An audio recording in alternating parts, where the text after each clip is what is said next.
Once again, it's the Soft Serve Sultan, and we got another night, Swashbuckler Adventure, Pillars of Eternity 2.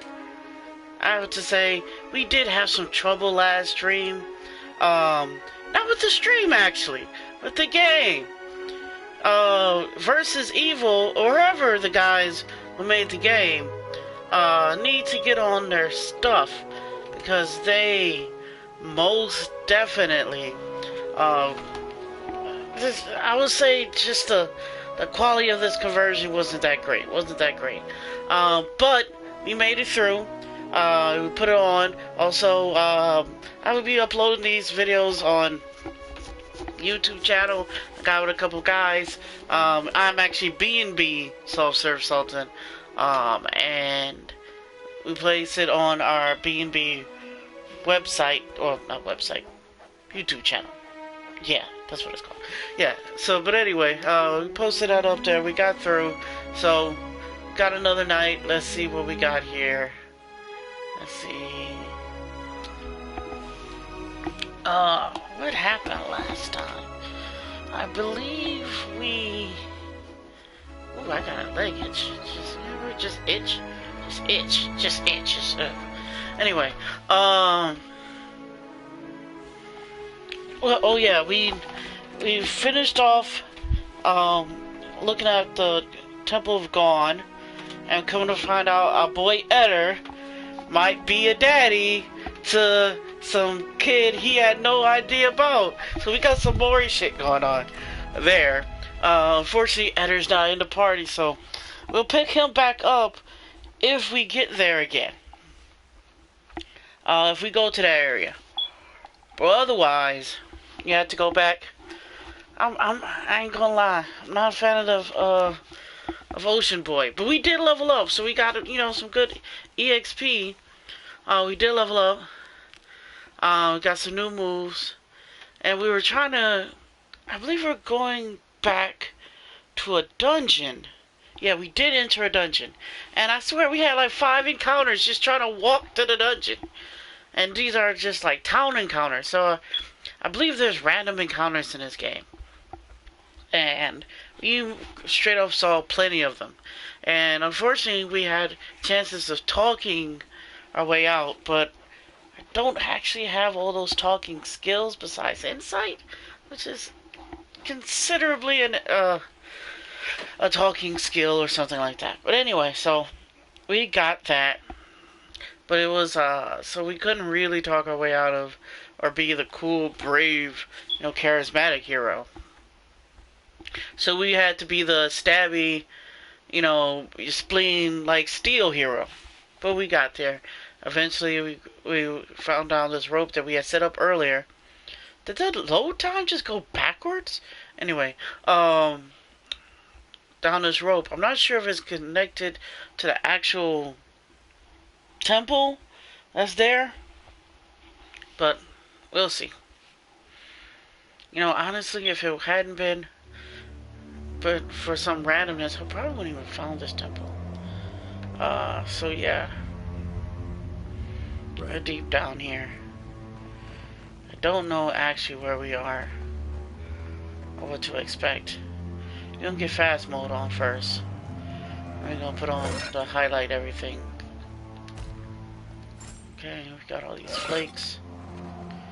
Looks like a lever. Betcha there's some enemies here, or traps. The Sacred Stair. Huh. Interesting. Some onyx.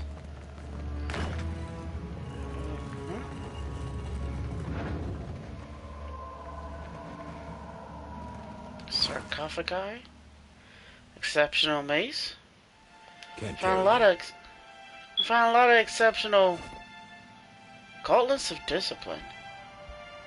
Hands only usable by fighters. Okay, that's interesting. I'm gonna take a look here. Who is this guy? You know who it is. It's your boy, Young Bert Toast, aka no, that's somebody else. That's somebody else. That's not me. That's not me. But yeah, I'm up here doing some dungeon delving. You know, you got a good nose for dungeon delving. You can sniff out a dungeon because this is another dungeon delving episode.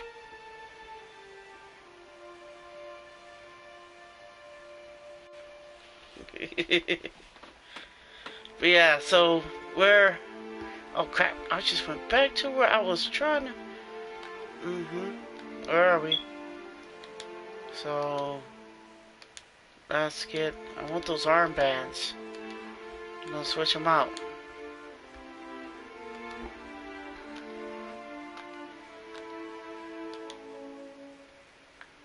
Okay.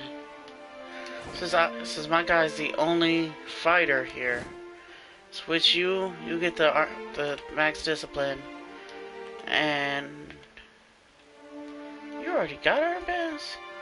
Okay. I think I want you to still have these. You got the Technicolor Dreamcoat? Yeah. You're not too wrong. That's a legendary, I believe it's a legendary piece right there. Does a lot of stuff.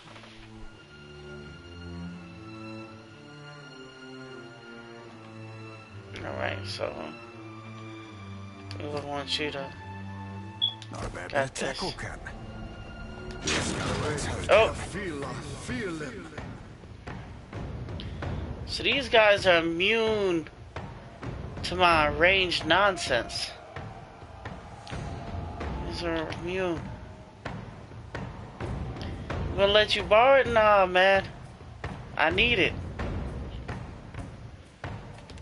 Alright, so we switching up.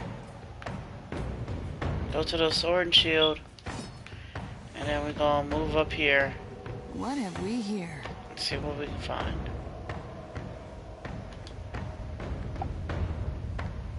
Birds coming up.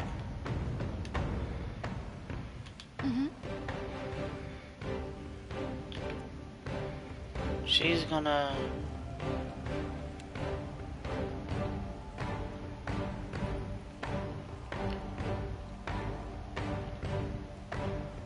She's gonna hit him. That good stuff. You have my attention. You, sir, gonna do what we always do in the first turn. See, Mr. V8, we've got upgraded the whip. Now we get to summon one of these elementals. That was a pain in the butt. Ahoy. All right, got him moving up. I'm doing that, and I have him. Actually, we're just gonna have him debuff.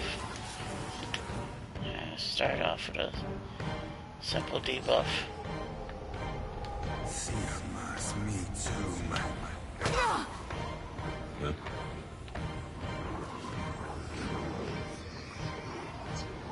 Okay.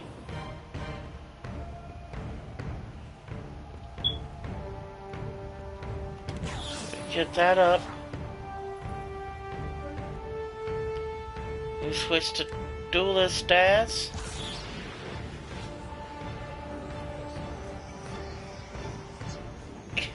He loves the sliver deck. I'm surprised they have an opinion on it at all. Interesting. Are you even trying? Alright, let's see if you can make it through and hit this guy.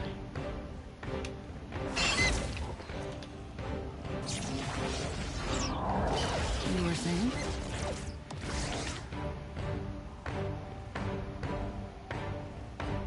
Okay, that's pretty cool.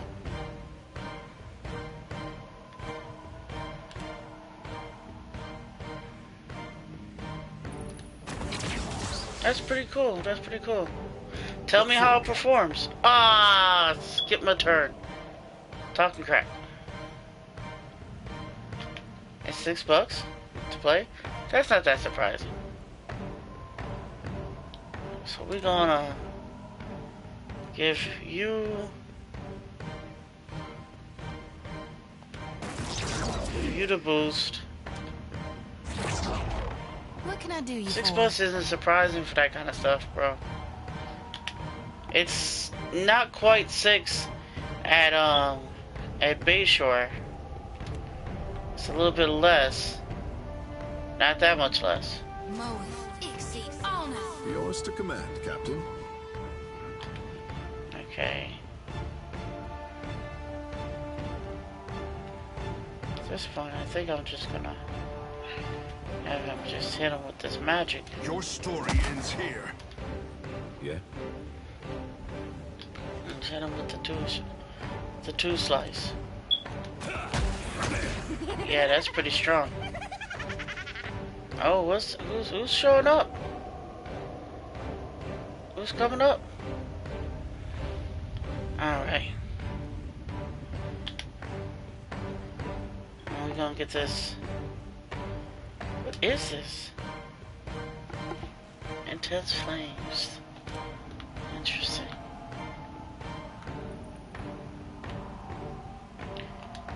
Is it a self buff? This is a self buff. You were saying? That's interesting. So we're gonna have you teleport behind, get this flank,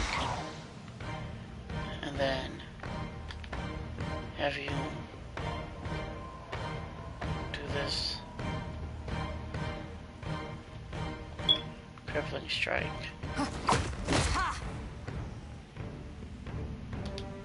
Yeah.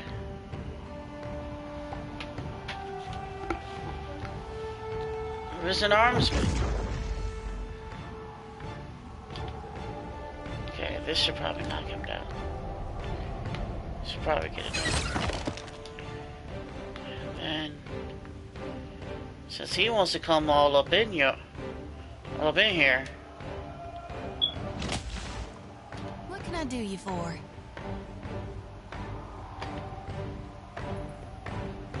let's finish off. Ahoy. You chased all the basics to Shaggy was? Wow! I did not expect that, sir. You must have most definitely got taken a liking to that. You're immune to. I guess it makes sense. All these skeletons are gonna be immune to piercing. It doesn't mean I like it. Okay. So.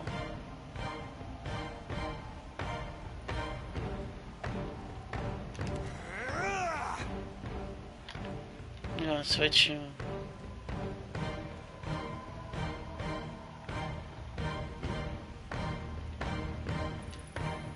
Can you? Doesn't have enough room to attack. Well. There'll be plenty of people up there. I have the basics from the old all shiny sliver precon. I see. I guess y'all guys did have a bunch of silver cards before. Wonder why y'all didn't make one earlier. Just like that. Speak your mind. I mean, y'all had, shoot, potentially you had the better general. Tungalo will devour you. Potentially for a traditional silver deck, because that's a little bit less exactly traditional. Ahoy. You think you're just gonna run over here, bro? What's this dude doing?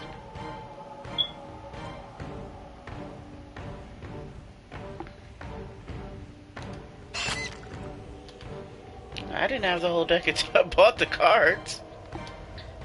I guess. Your orders? Hey, if he likes it, I don't have a problem with it. That's cool. Ashiza, strike. Oh, that's dead. We're gonna run over here. Oh, you didn't have the whole sliver precon? Then wait, what did you have? Happy to oblige. ain't that worried about it.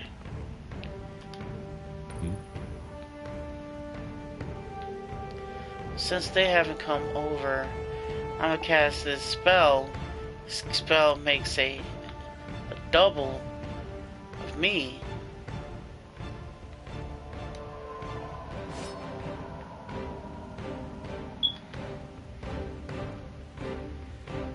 Summons. With all my weapons.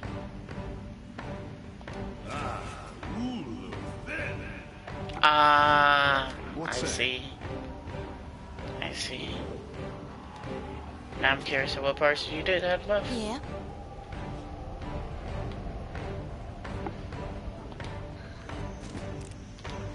What say?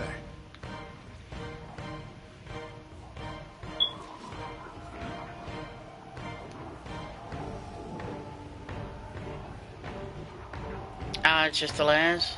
Not really much else, huh? I guess.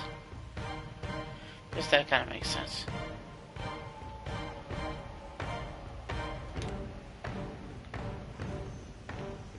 Cool. Hope y'all enjoyed it. I had a lot of fun playing that deck. I ain't going to check. I was actually playing that deck. It's what convinced me to actually build Yidris. Was that deck.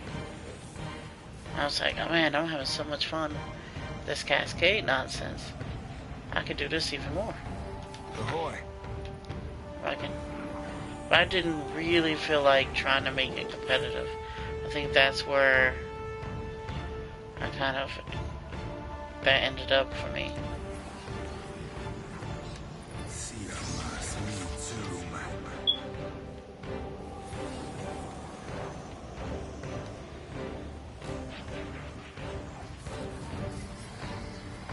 Speak freely.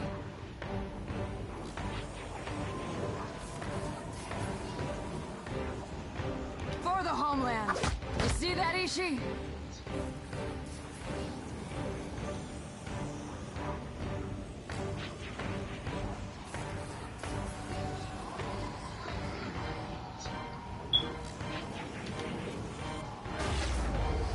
Okay, you need my help. I have a bunch of fancy lands you want to think about adding? Okay, I mean, honestly, lands I had in there earlier were just a bunch of the, there's a bunch of those shock lands. Oh, good. Those shock lands were super useful. Happy to oblige. No, I didn't need you to go here.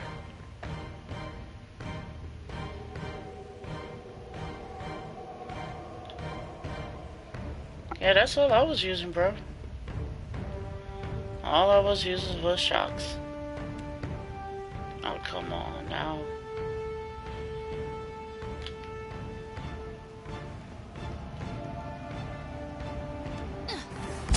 Yeah. But it did stun him. That's interesting. You can still hurt these guys. Well, you can't hurt them, but you can still. You still have their base effects. Just kill this guy. Really?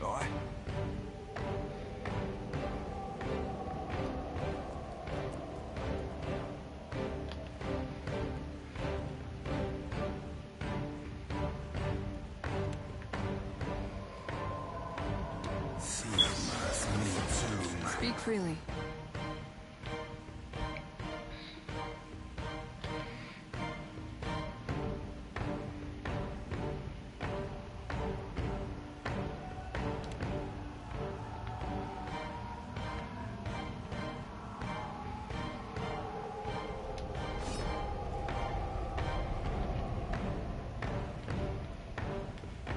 Put the mark of death. And then we're gonna ring your bell. Ooh.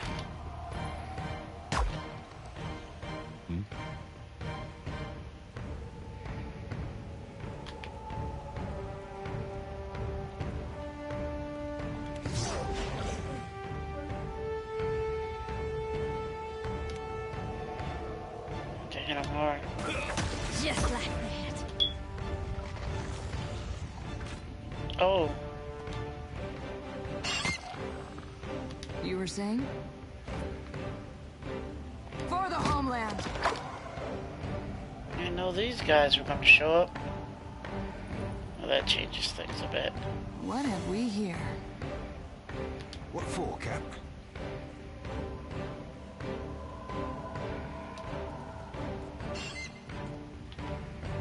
Guys, we're gonna mind control you because Me too.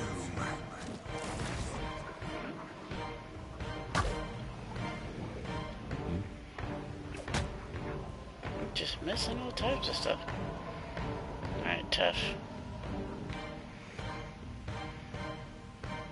Got it. Oh, that's the stuff.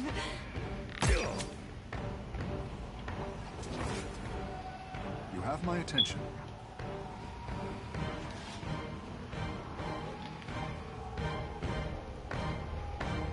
Alright.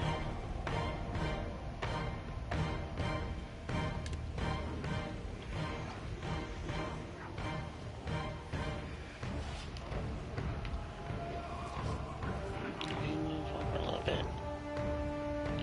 I'm gonna hit this guy with a bolt of lightning. Actually, I'm gonna hit you with this just.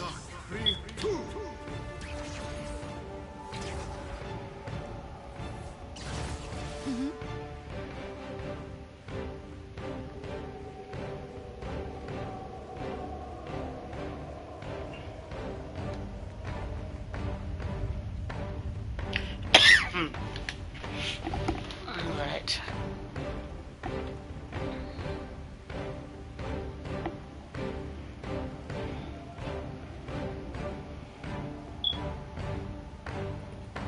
Oh yeah, it could use some more map.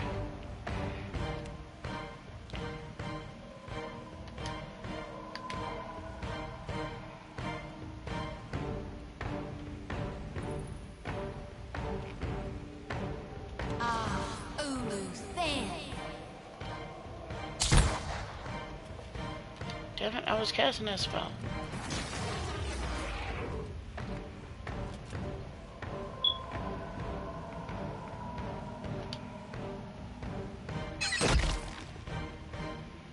You can, if you can get some star compasses. The problem is you're gonna need colored ramp. You want some star compasses, some arcane signets. You know, you're gonna want multicolored ramp. So you can't just put like, you know, mind stones and stuff like that, because that's not gonna help you quite a bit.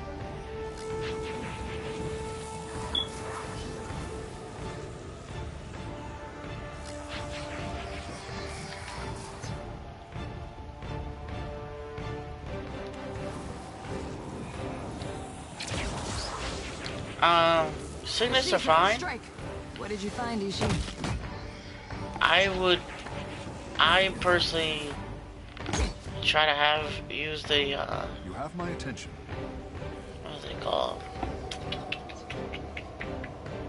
The talismans? But either or will do just fine. I just think the talismans are just a little bit better than the signets. But both of them are good, are decent. The problem is, the signets aren't Your story ends here. 5-color ramp.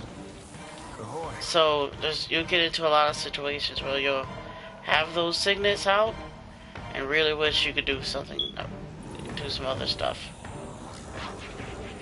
Because you won't have the exact colors you want. But it's not like they hurt.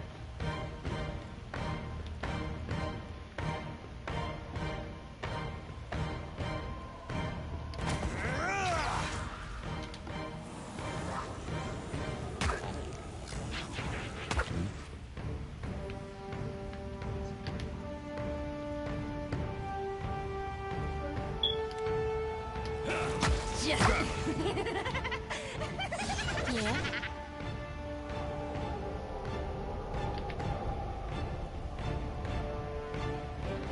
It's still not a bad idea though.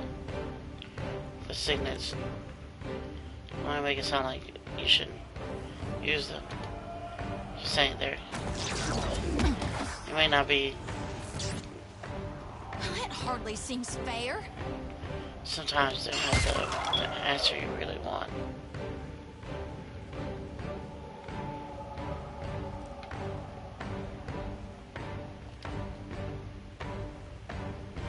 Yes, Captain. For my captain! Your orders? Ha! Right between the eyes. What can I do you for?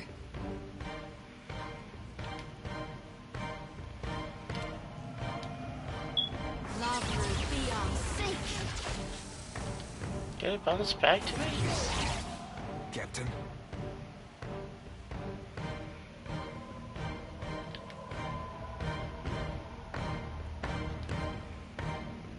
Sigmas me too.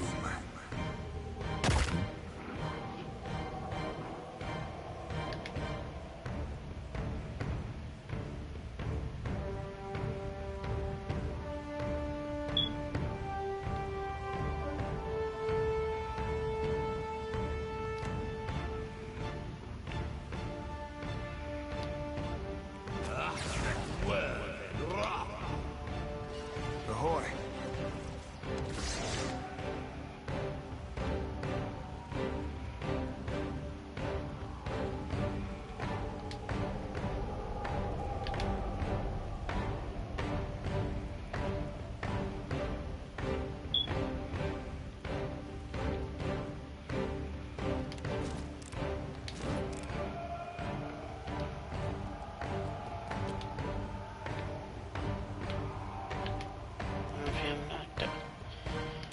This down.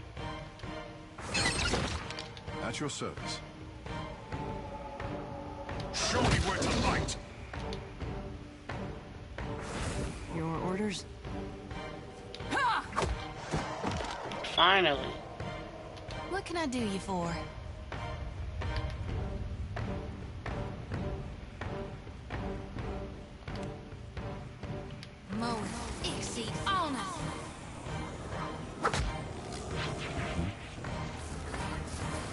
Ah, that's interesting.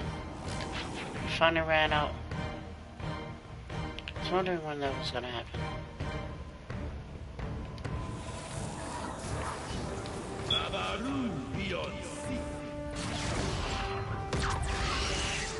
Immune, praise? Really? Captain. Aye, aye, Captain.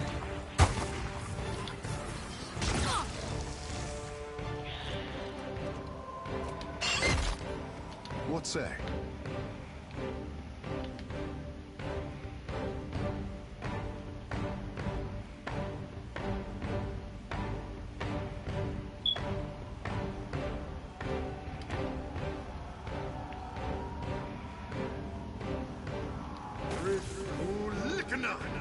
You were saying? How good, I say.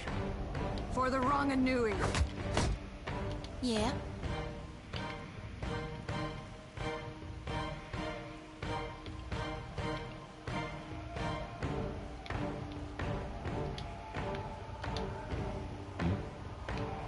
There's really not much have more party to do.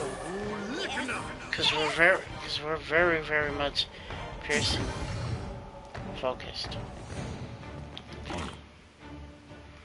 Exceptional greatsword. Exceptional scale armor.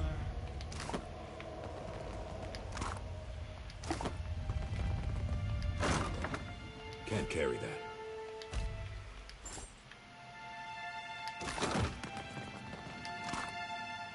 Can't carry that.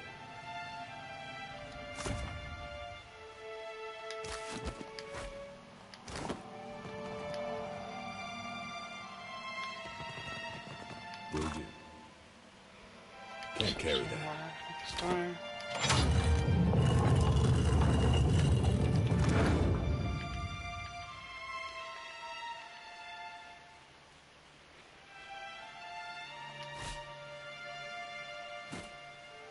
Ooh.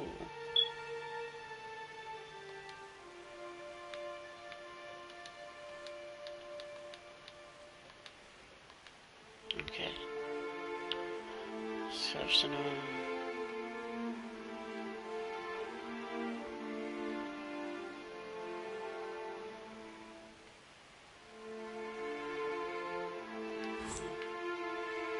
This exception mail.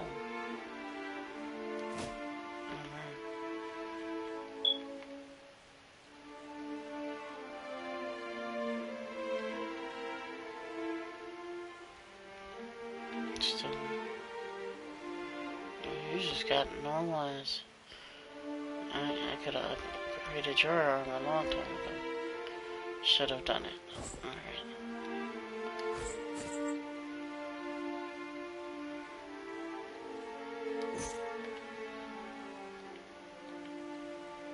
Okay.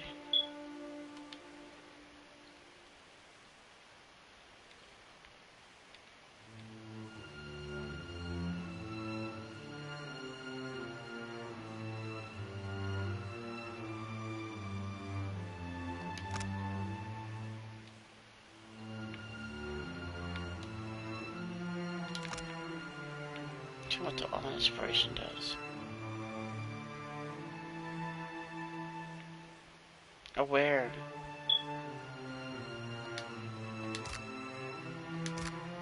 The all inspiration is the aware inspiration.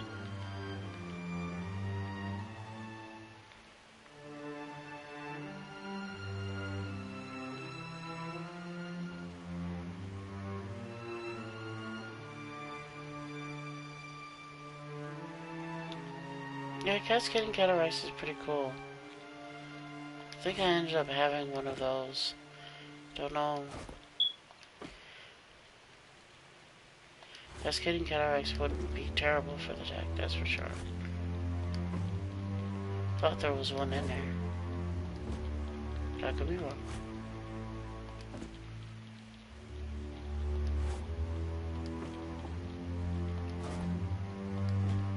Alright, just clean up these guys' inventory.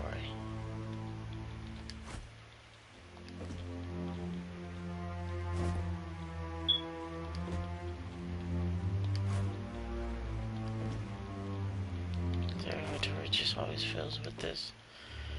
Just swords and swords and swords and swords.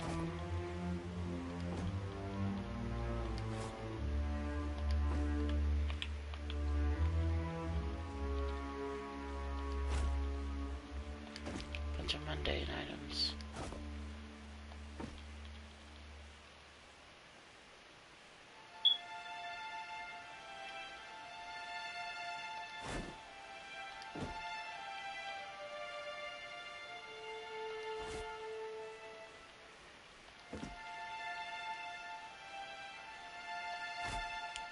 I'm not so much worried about, you know, which set they came from.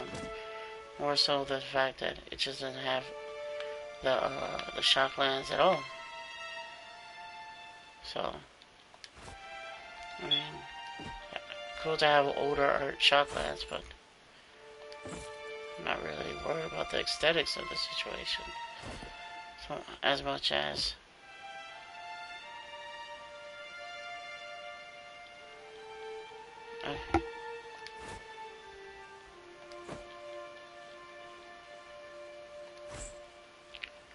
so the third ones are but since there was only two, the third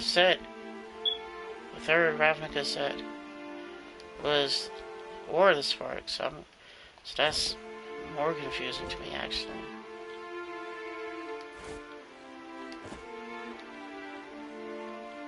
Because remember that the last one was 2 Ravnica sets, and then War of the Spark.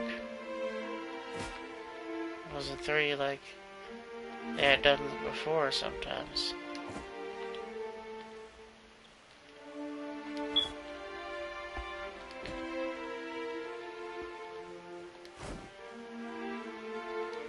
I can tell you which shocklands are in there, so you can probably look for yourself.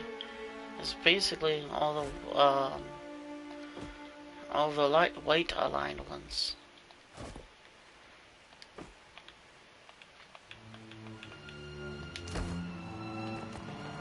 Alright. So Let's backtrack here. Exceptional. What did you find, Ishi? Tons of traps.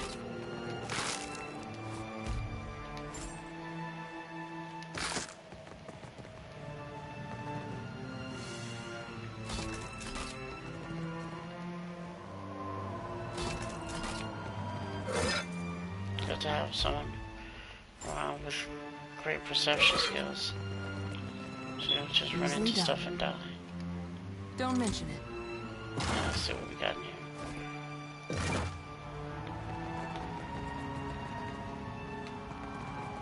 Okay. Curious where this is going.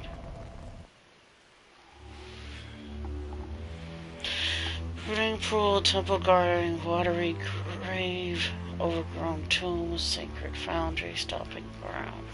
Alright, well, it doesn't have verdant pool, and most definitely not gonna have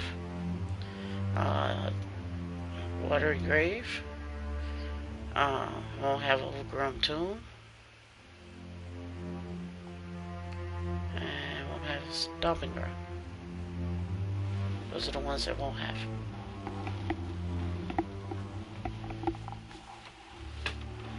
Of the ones that you already mentioned, those are the ones. The checklands, the checklands are fine. Are those the ones that check, the ones to see if you have more than two? Or are the ones that wants to check for a certain type to see if you have that in play? I think the checklands are fine. Especially if you get those other shocks in there, you can check.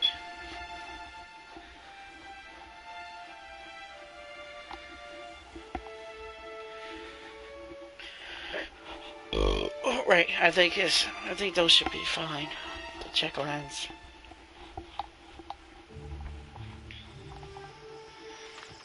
So it is going the same direction.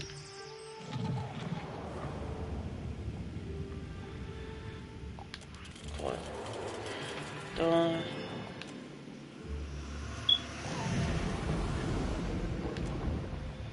Okay, so that was.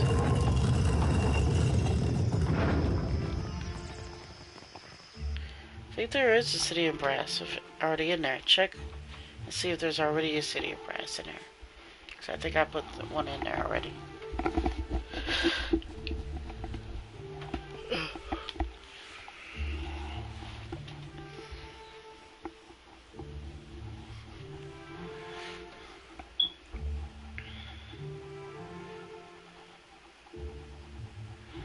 Also, a lot of those commander exclusive lands, if you have any of those around, though, I kind of doubt you would. Those, I might not have all of those in there, but.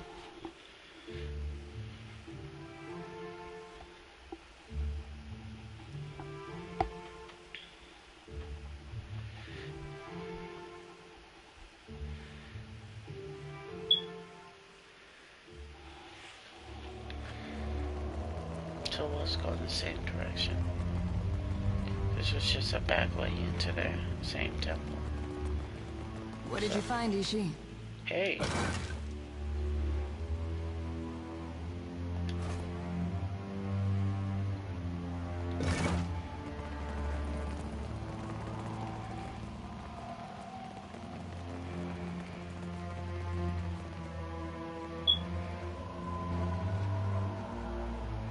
Will do.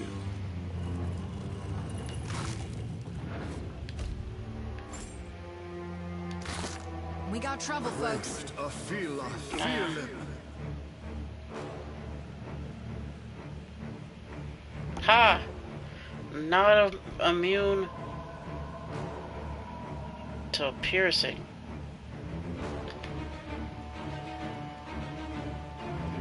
Never run up anyway.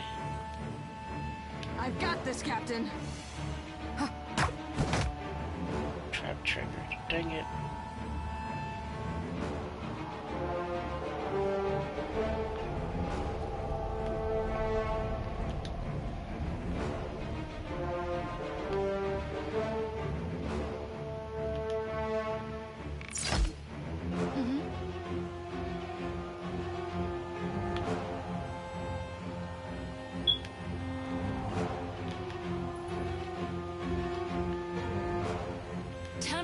separate the chaff.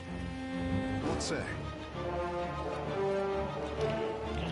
If you move up. Yeah, 7. It's elemental.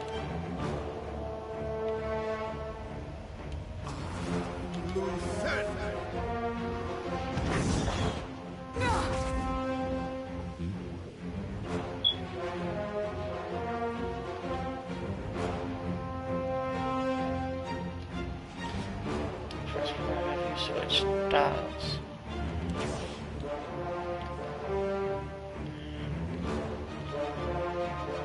Yes. That up.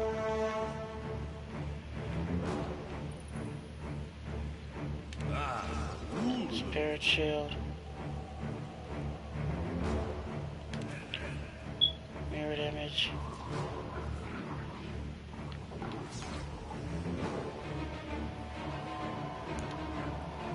Up to here.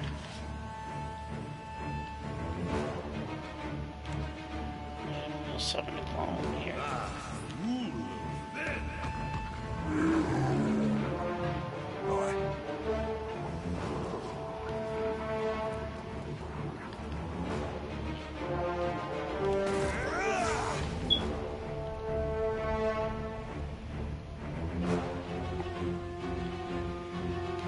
Let's get this barbaric blow. See that beauty? Trap coil here.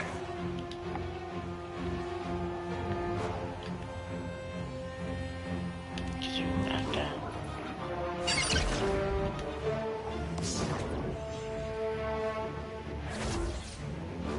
Speak your mind.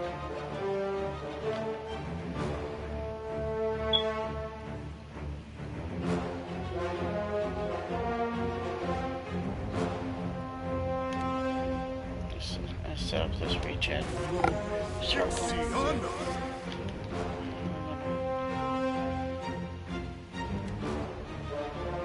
Get this guy. If they want to. Ahoy. Ooh. I don't like you doing that.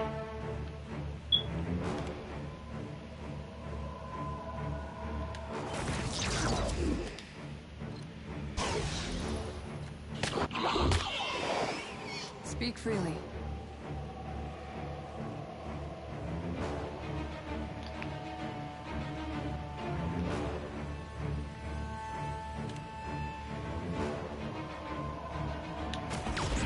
For teleport.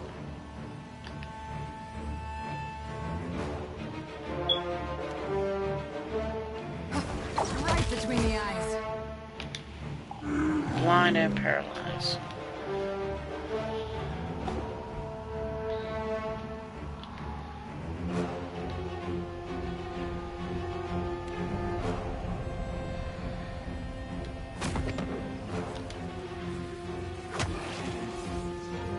Yeah.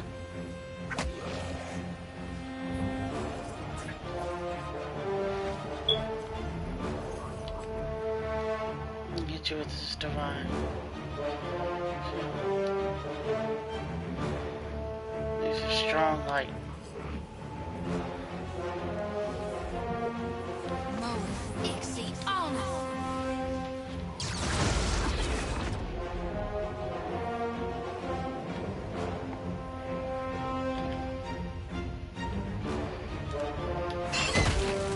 You were saying?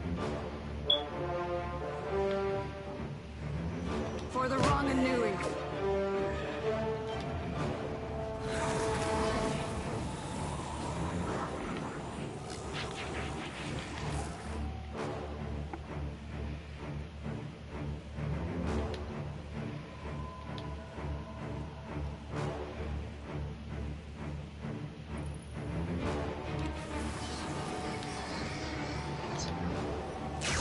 You need something. Your bones will feed the land. What can I do you for? So here, get this blessed harvest Love will be on sync. and death.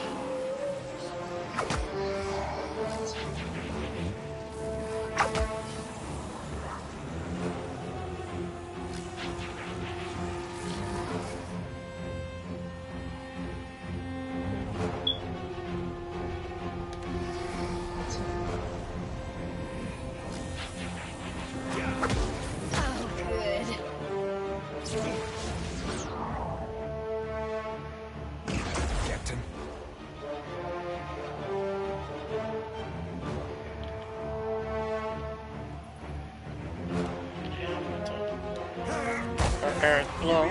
Boom! Bullets! Bullets! Bullets! Alright. I've got it. Alright. Superb Ouroboros.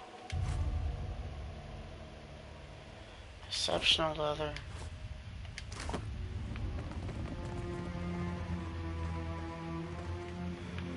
Okay. Let me select. That's what I wanted. What is up here? Azure Blade. Is that a one-handed? Grants mob rule. I don't even know what that means. Sounds devious though. See what mob rule does.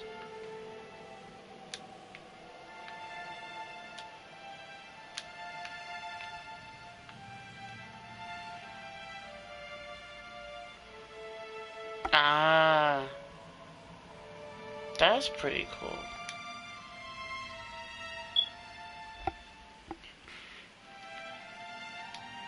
Yeah, Arcane Signet's fine.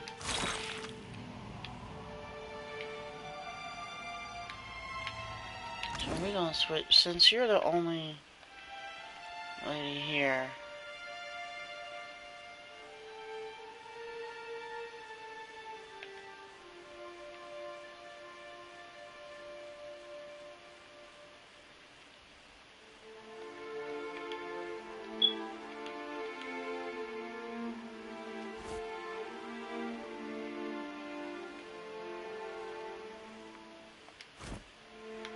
To give you a melee weapon. You need one badly. Slashing.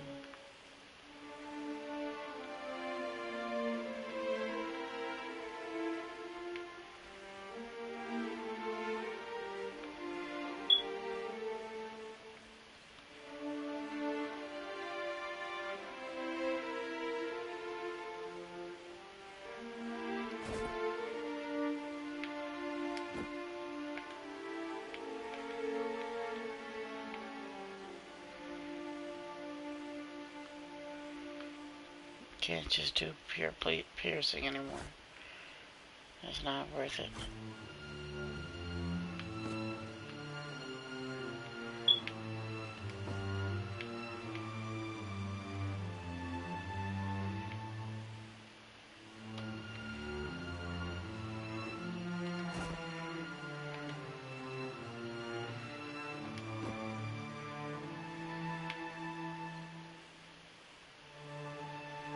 Paladin piece or priest or rogue. We're gonna, since you are an actual rogue, I'm gonna have you soulbound.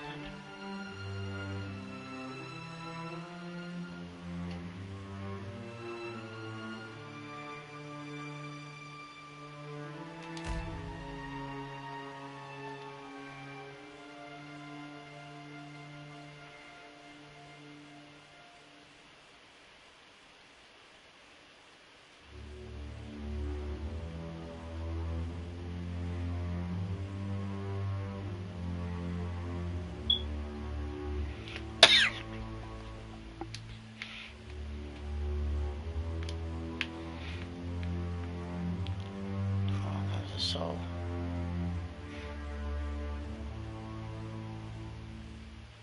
okay.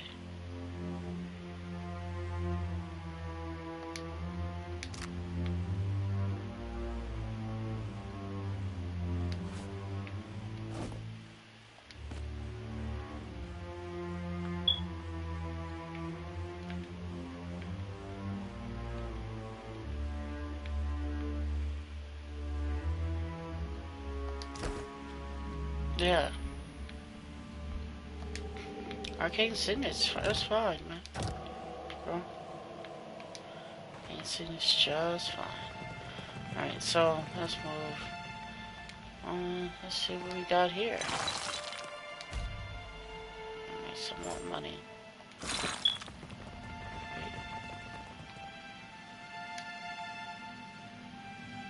Just like this.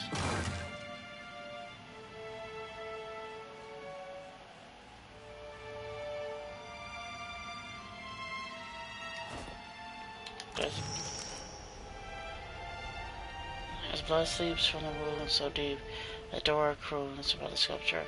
Let silence in the final warden to interrogate him by this dark small. After many a battle with my mace had fought him, how minds of rules.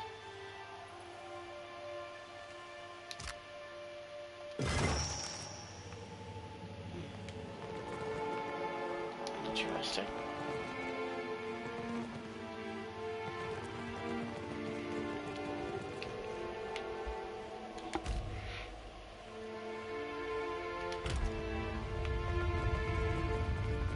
What did you find, Ishi?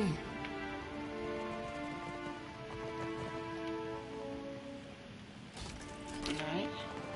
That's right.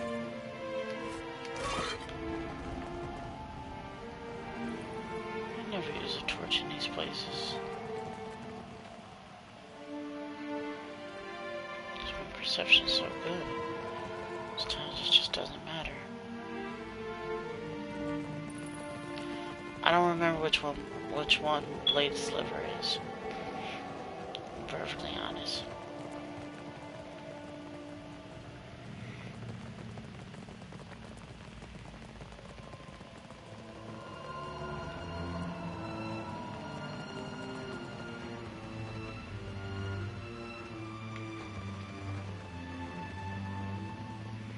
You have to tell me which one that is for I to be able to make a decent decision.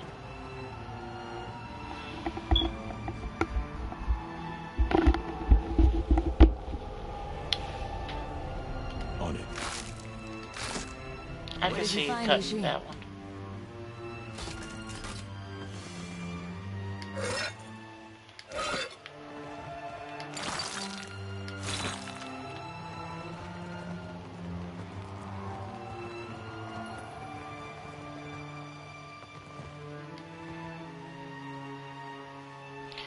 The skeleton stands rigid as stone, just as strong, eternally warding the crypt beyond. Inspect the skeleton. The skeleton's shoulders are squared for battle. His fingers grip a rusted remains of a large mace. Above the skull are rotated engraving on the wall. Face the kneeling woman raising a lantern. Vigilance. Your voice clangs through the caverns, echoes again and again. Air around you grows heavy. Fade wind, a toll, death knell. Fade wind, laid of vigils. A dark essence plumes up, coalescing in the air, and curls sifting slowly into the skeleton's mouth. Empty eye sockets, alight with flame. The skeleton shudders and rattles, head bounding forward, as essence seeps into the doors for seals. Good luck. Thank you. Thank you. So how's your game going?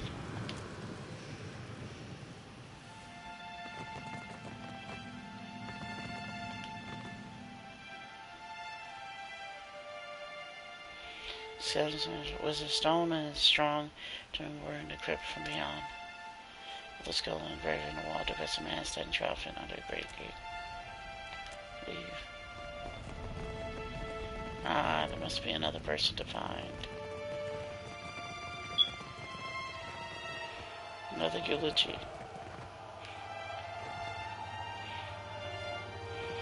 A long eulogy for the long departed.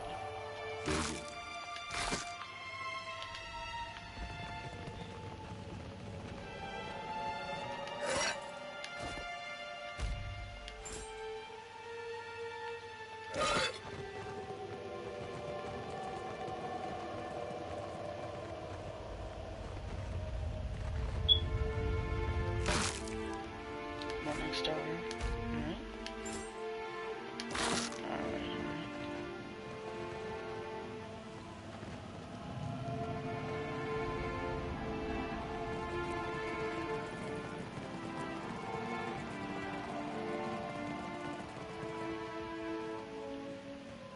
Okay, so where could I find this other eulogy?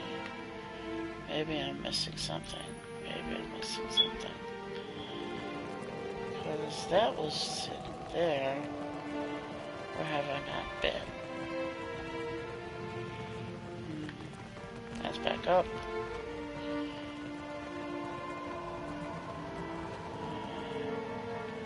Forgotten Mausoleum? Is that where we go? Might be the next place we go. Let's see, what is this? Oh,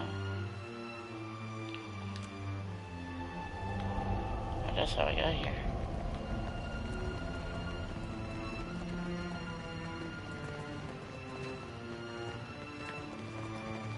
Okay. Maybe that's where I go. Forgotten Mausoleum.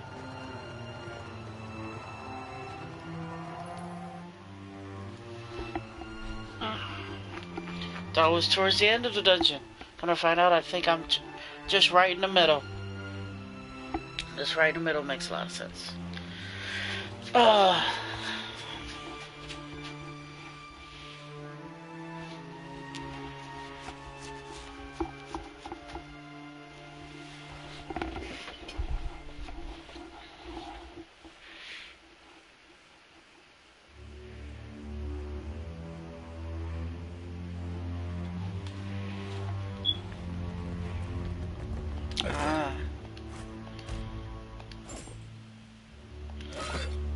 Separate room? Sounds like safety safe to me. Separate room with with nothing but lootable things and a sarcophagus? What have we here? Safety save. I don't trust it. Don't trust it. Traps. Traps ain't. Oh, damn it! Damn it! Seeing the trap at the very last moment. Okay. Captain.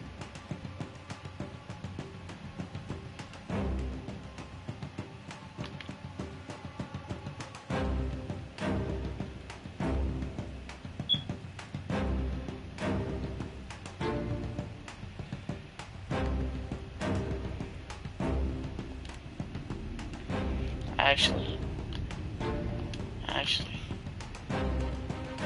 gonna have you teleport over to this jackass. What? You told me no movement. See, that's what. Sometimes the pathing in this game is straight booty.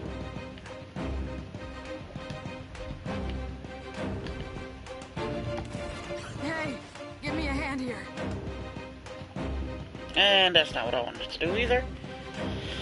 Oh, this is going great.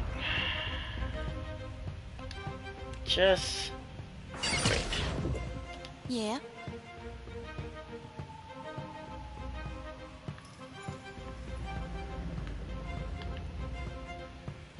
Know something.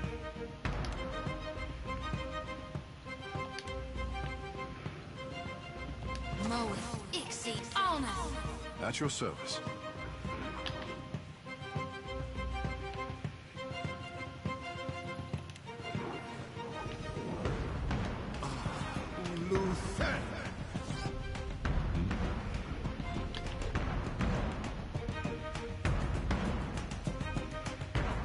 Back to dueling stats.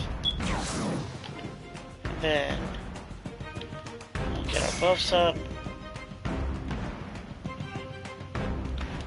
Summon our double.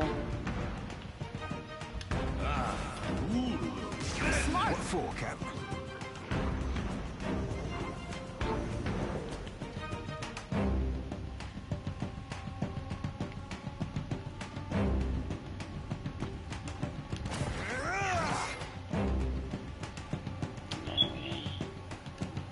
Switch over. Saber style.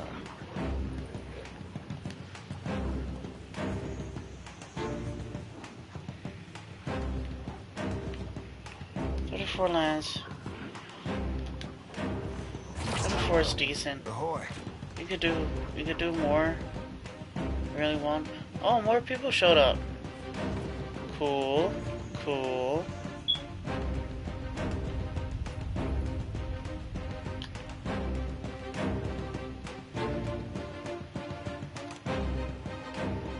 Forty sometimes is too much. How do you mind control this guy? I'd say 2 more lands would be where I would limit it. Wouldn't want to have more than that.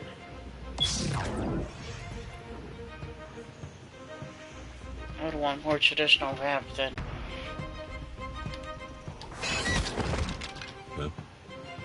tough.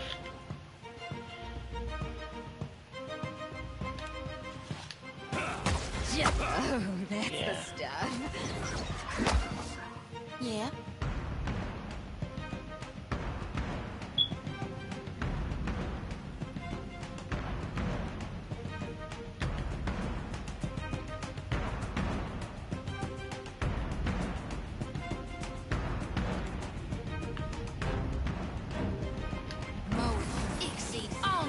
There were orders.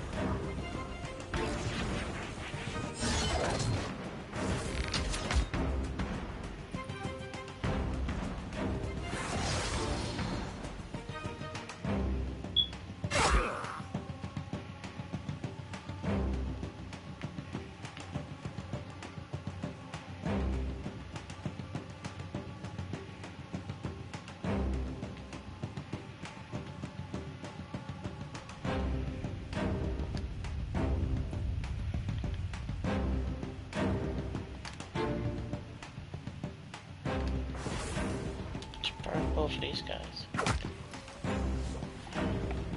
Oh crap, I forgot. Still have that guy under my control.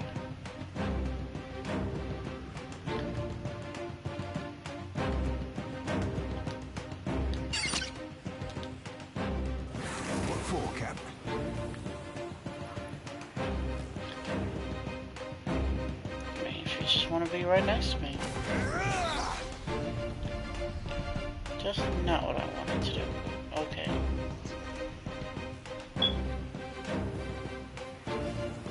Right, but you don't have one of each chocolate, so.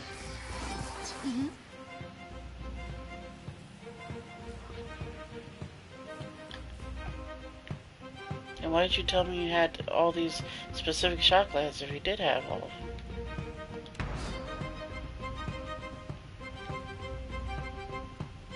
Now you have me confused.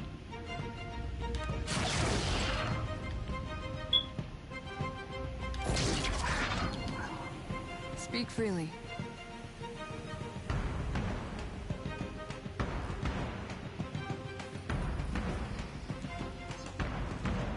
I didn't have Watery Grave in there, did I? Still? Comments? Okay.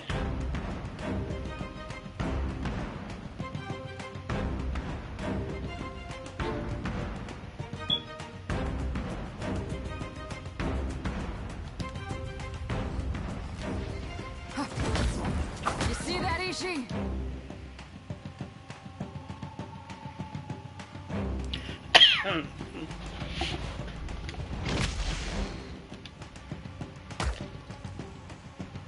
Yeah.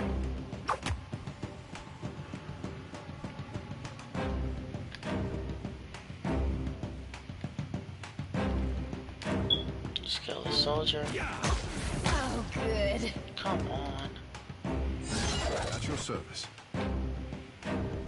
Watch me, mother! How did that not do any damage?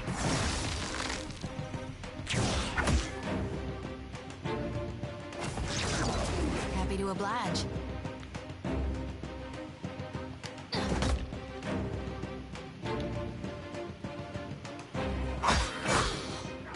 Yeah. Speak freely.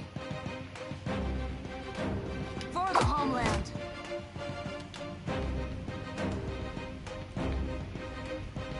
First kill him.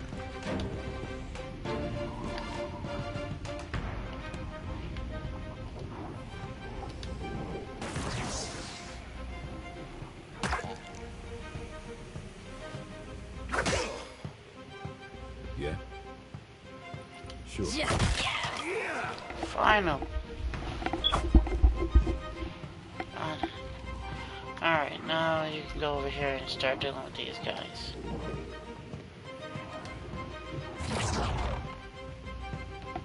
Captain.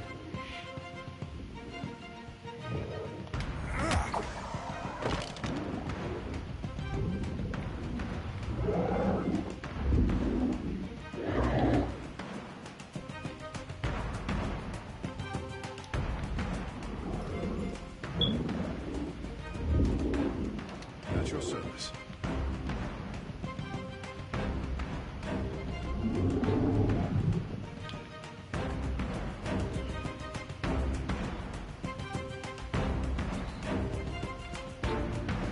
Let's...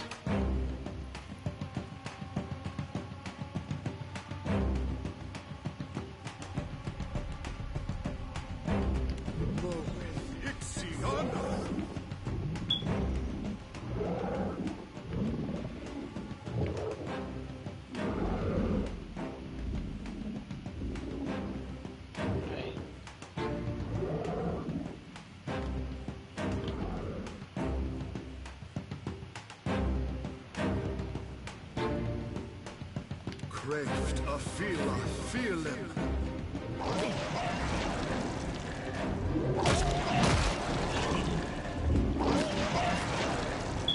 Let's take it all out on this light.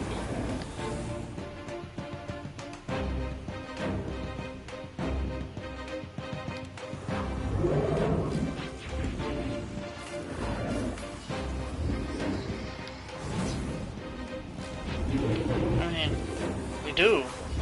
It's just over here. And that red plus blue deck you got. You were saying? Or you let me borrow. Either way, we do have it, we just don't have it readily available. So that's the sucky part. For the homeland.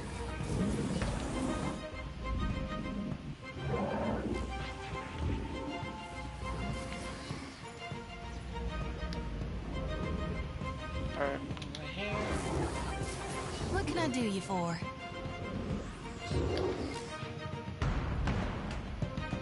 Shoot this. Just all through here.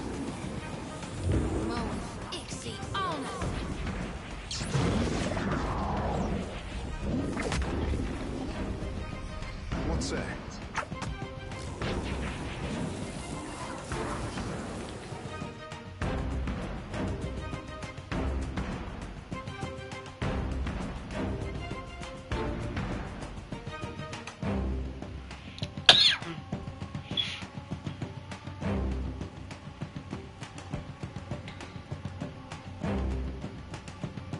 Come on.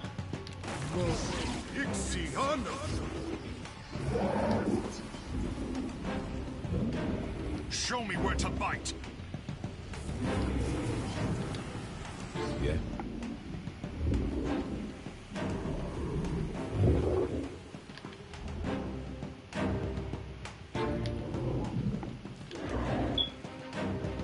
Let's get in there. That's the stuff.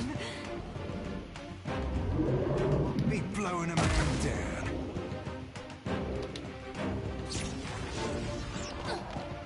Oh yeah.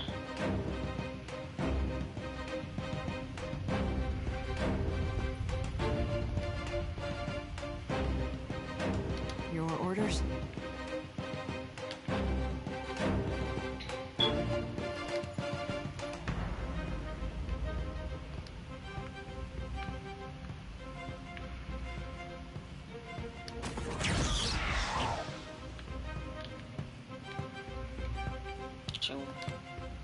Get you marked. You marked for death.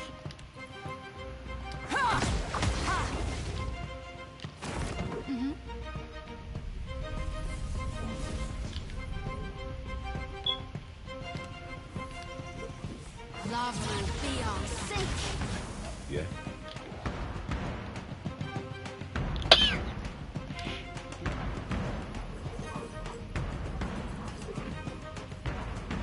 Yeah. I'm very much... That was very much intentional to have all 3 color lamps. Very intentional. That was not a mistake.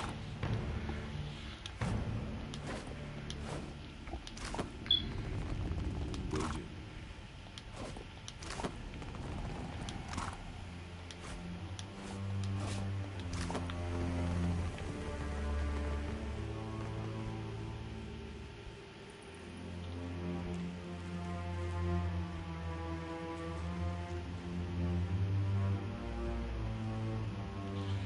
Save. You nervous, man? That fight was pretty simple.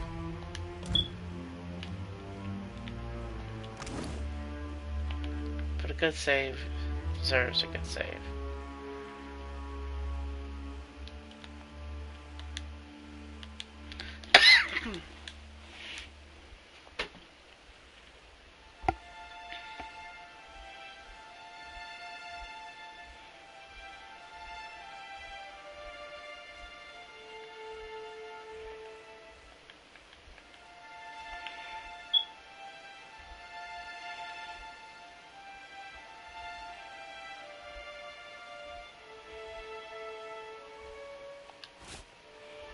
Nice.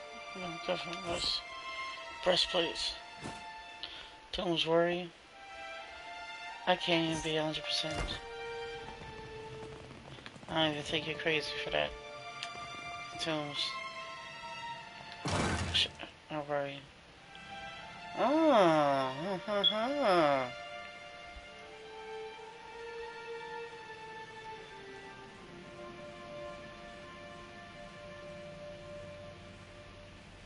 Effigy's husk. Legendary light armory.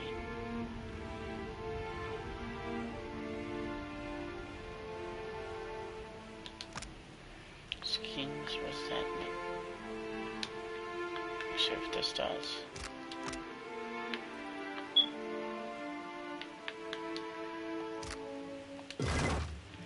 It'd be easier to inspect it by.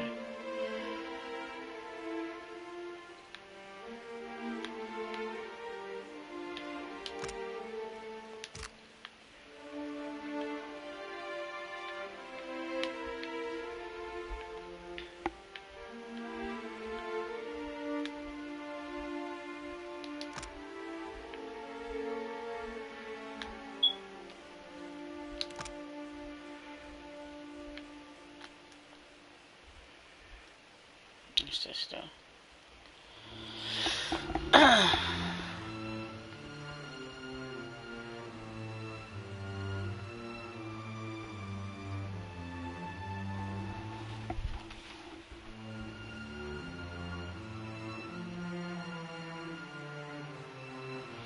An effigy of skin is only brought into being by those who are so oppressed they are willing to perform horrible, unspeakable acts to strike down their persecutors. The ritual requires a willing worshiper to submit to disfigurement, mutilation, and certain death. If the offering is accepted, skin manifests its in the supplicant, transforming them into unstoppable avatar of the god's will, and sets out to brutally slay the oppressors of the faithful. When the monster's bloodlust is sated, the attitude literally follows the boss. Its task fulfilled.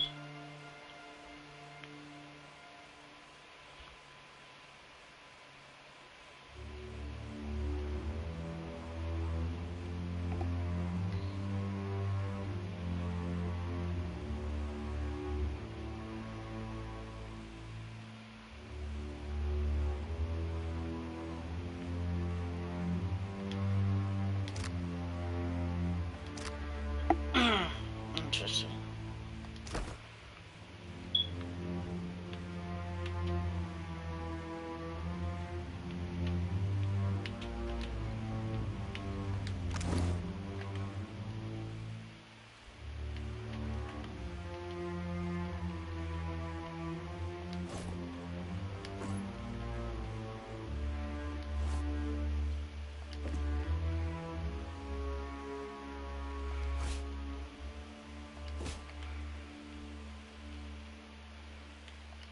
You just teleport out of the crowd. I think I didn't see that.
His armor's just better for him.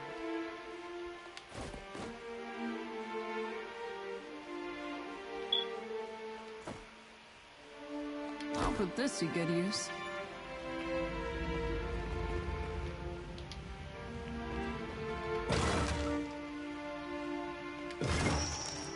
Alright. Now I'm gonna say. Alright. So, we got both of them. Got some cool new loot. Cool new armors.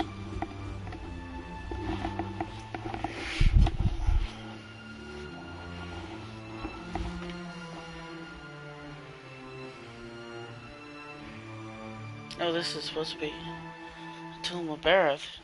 Find it interesting to find some armor to skin here, but magical armor is magical armor, baby. You gotta get all the good.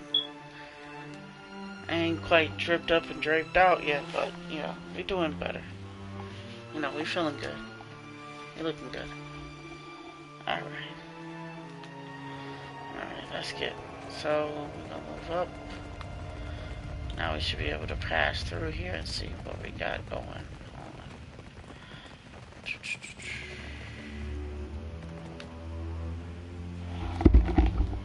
Inspect the skeleton.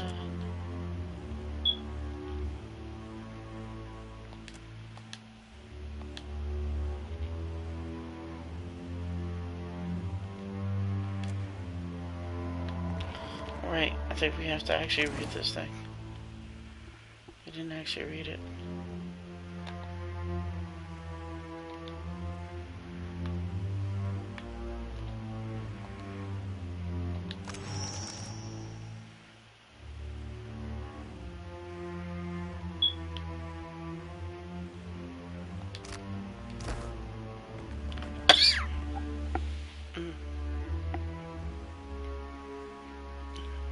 Lord of Hell's Gate.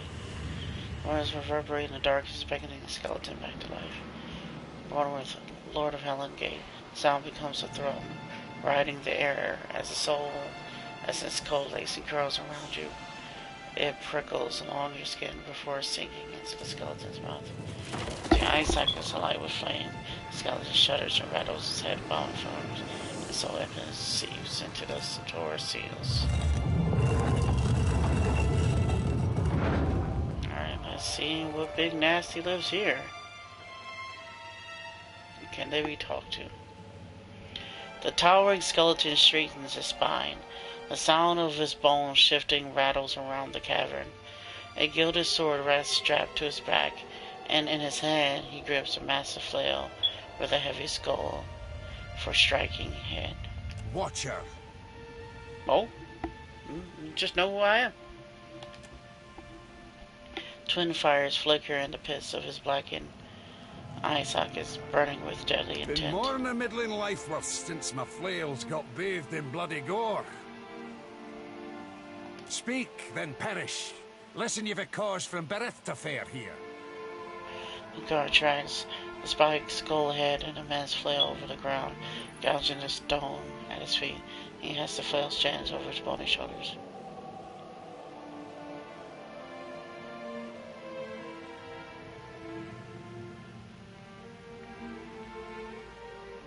Couldn't be here if Irv didn't personally favor me.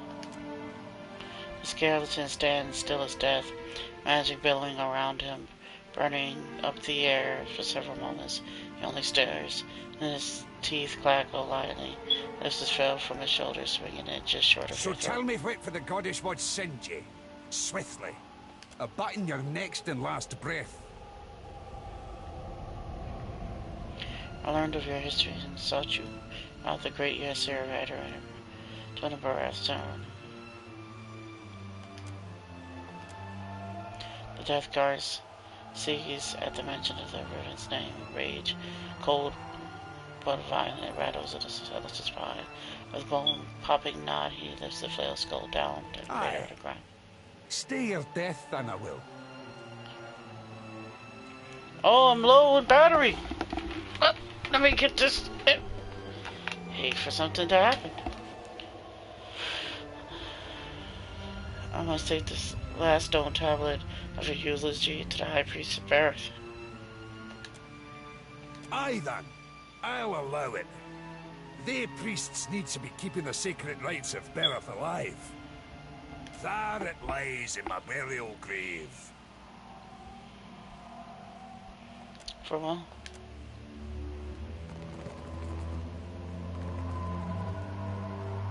Will do.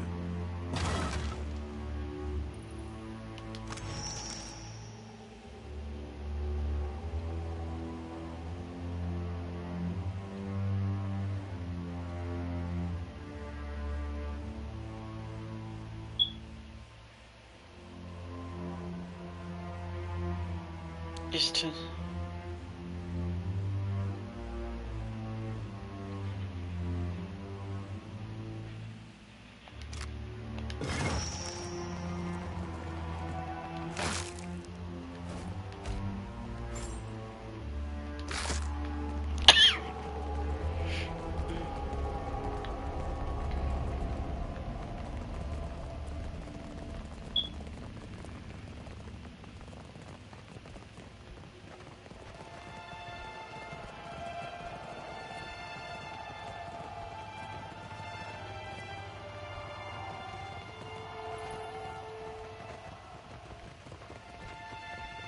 Yeah, I can't lose the stuff, but truth be told, I'm kind of fine with it. I get most of the experience and get to finish up the quest. If I can talk it out, I might get something different. You never know. Every game we can bash their heads and get the loot. If I can usually get it through diplomacy, I usually do. Sometimes you get something better, sometimes you get something worse.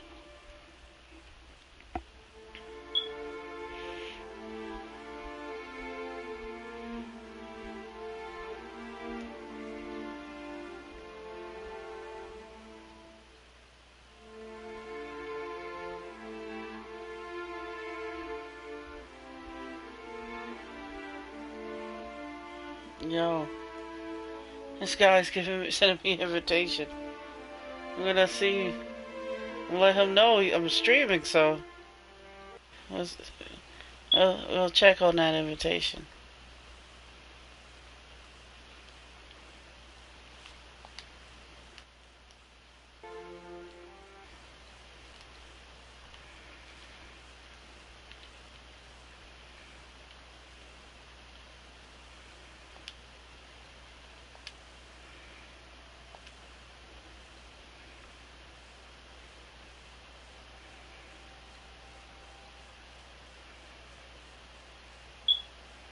Hello? Hey, what's up?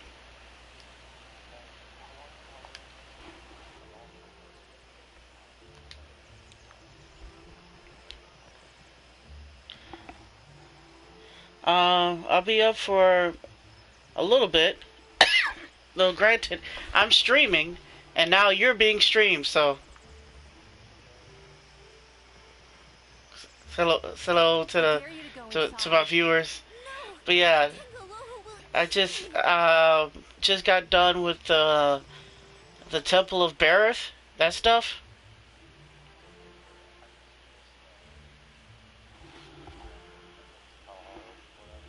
Uh huh. No, no, I'm not even that high.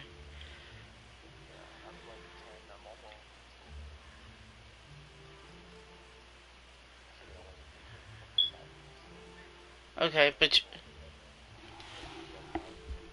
you did get to the next place.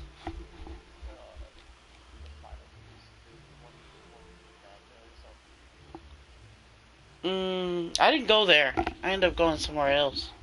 I ended up going to where the Villian company tries to send you, the trading company.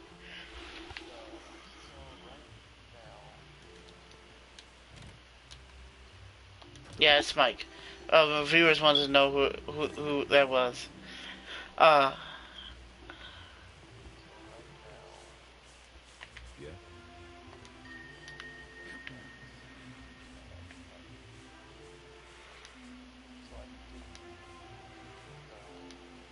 sure. even better.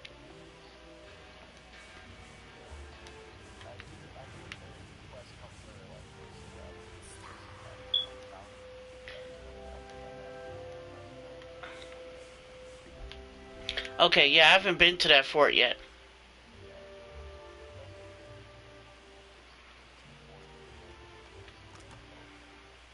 Okay, I'm 10th level. That's where I'm at.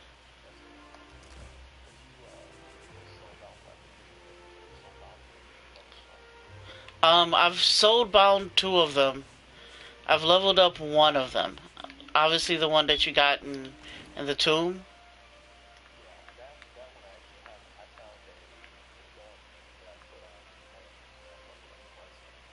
Oh, really? I was.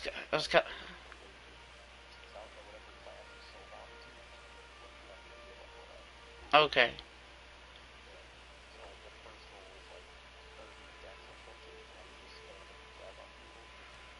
Okay. That's what. What have we here? Okay.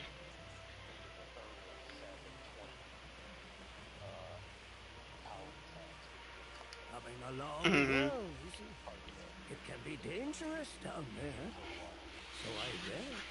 I, I don't think it's their ears is gonna be fine. I got I got Roman, and then a gentleman who's older than me. I know it's because he addresses me as young man every single time. So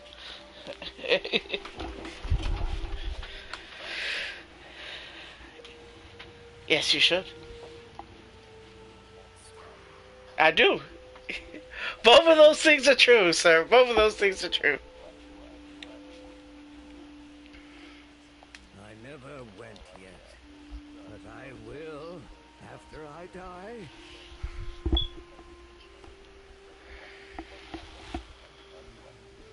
Yeah, I've mostly just the quality upgrades, not none of the different divergent ones where like you can get one effect or the other.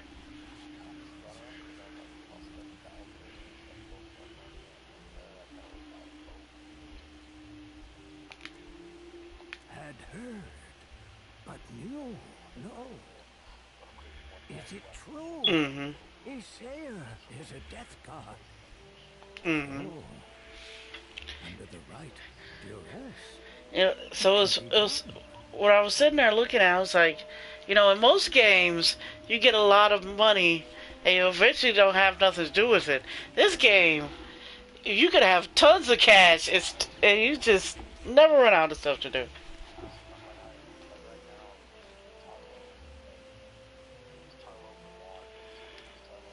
Yes, the fate that awaits me.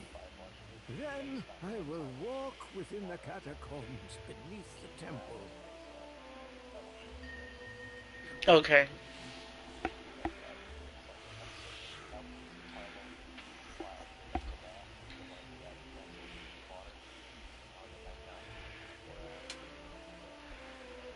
Yeah, that'd be bad. I heard mutiny bad.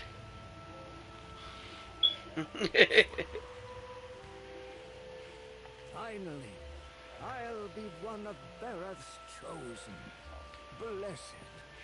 For May You your st- God have mercy on your soul.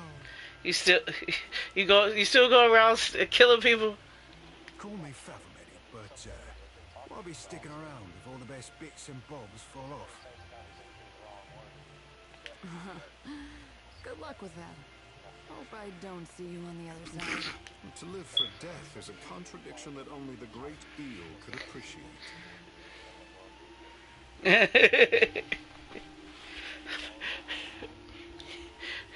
Sometimes I try to play diplomatic in this game.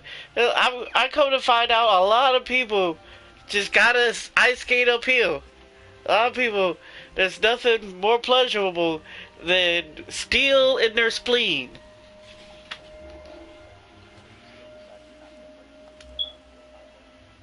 Yeah, I'm most definitely not going to do that. I would play through it again, but I have no intention of playing real time mode. Yeah, I think you just really, like, I don't miss any of that. I really don't. I don't miss it a little bit.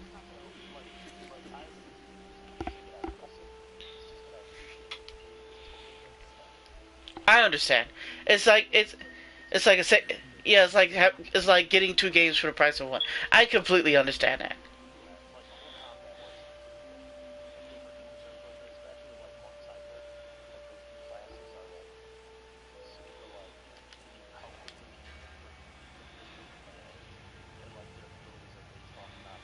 We will speak again.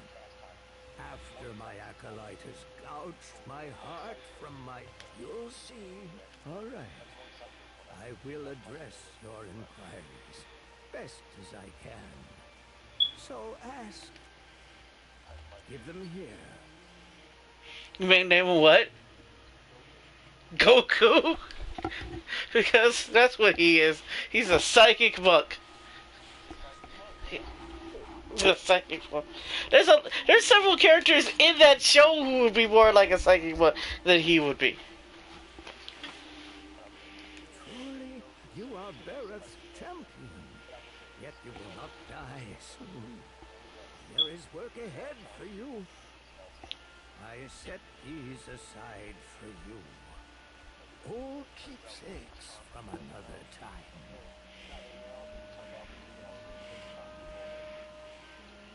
Mm-hmm.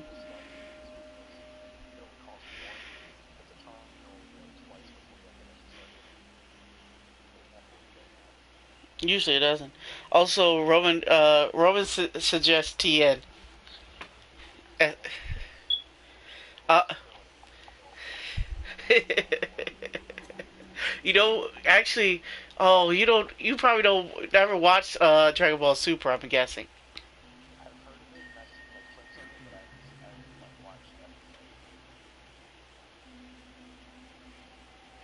Um, I would say you get, have you seen, Hit? Berath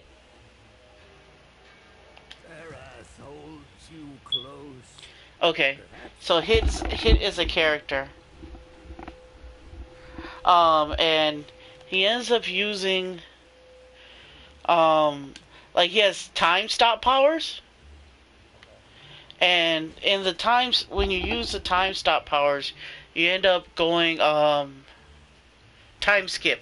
I've been corrected. Time skip. It's time stop. It's time stop. Time skip. It's anyway. He stops time, and then he punches the shit out of people and kills people. And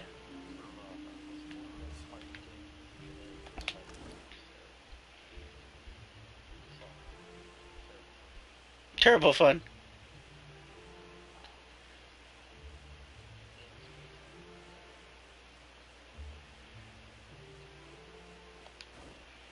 Uh, JoJo's Bizarre Adventure. Yeah, it's sort of like that. In the fact that it's not like that at all, but it's close enough. Yeah, it's both anime. That you get that. Yeah, he's even. Oh, I forgot. He sure does. Mm-hmm. Yeah. Yeah. No, that's. Uh, I forgot who has it.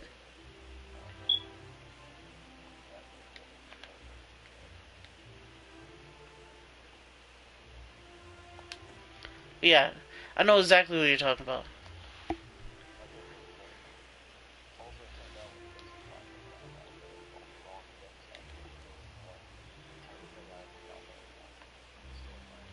You you gotta do what?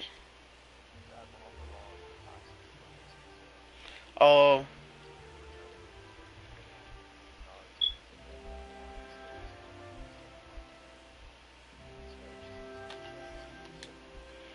you ain't gotta do none of that.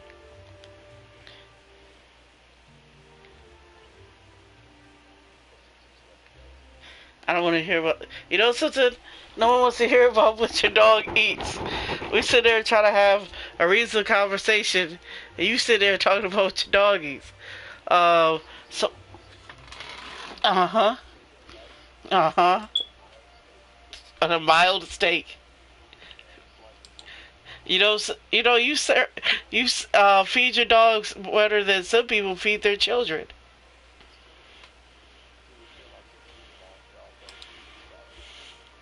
Your feet here. Wait, what? So he throws it on the ground.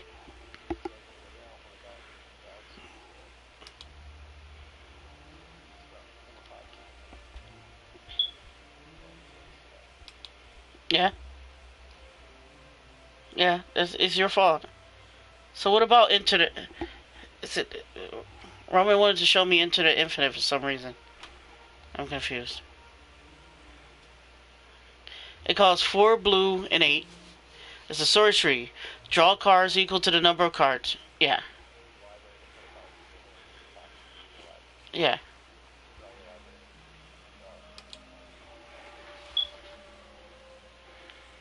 Um.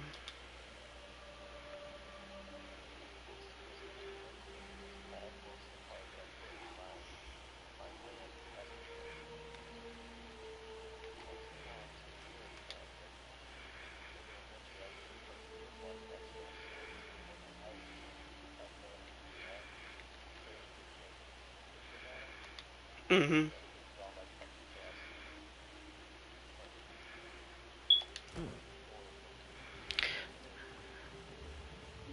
The problem I have with Into the Infinite is it's a card that I never want to cast unless I have infinite mana.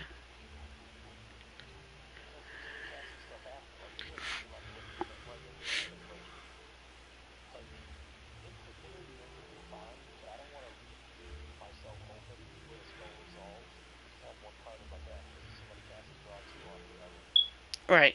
Like I want to get Into the Infinite immediately win the game before the 16. I mean, you can sell it if you want. I said Roman's telling me the foil of Into the Infinite is 16. You're not going to get it if you go sell it to Pink Bunny. That's for sure. I end up going to Pink Bunny, right, with my Japanese alternate art Gideon, right, from War of the Spark, and he offers me this yeah, the Black Blades. He ends up offering me the $16, right, and I sat there. It was yeah. Right. The problem is I could like right now I could go to eBay and see it for 60. Like I was at this and those are like not on things that are, you know, that's it's not even, the end of those things. So I'm like I can't like I felt it was like, "Oh, you're not going to take them?" Like I would rather just look Yeah, I'd rather sit there and look at it in my binder for $16.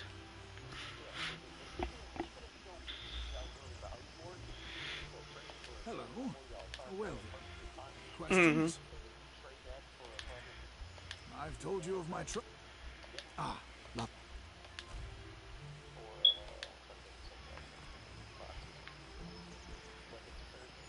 Mm-hmm. Mm-hmm. Mm-hmm.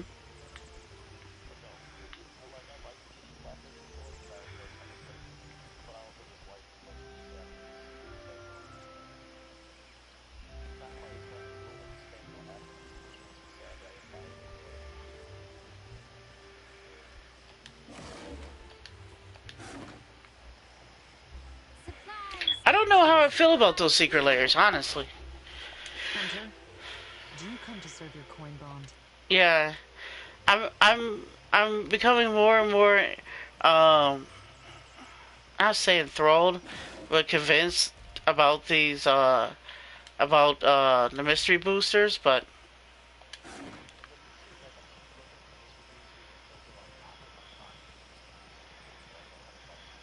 right.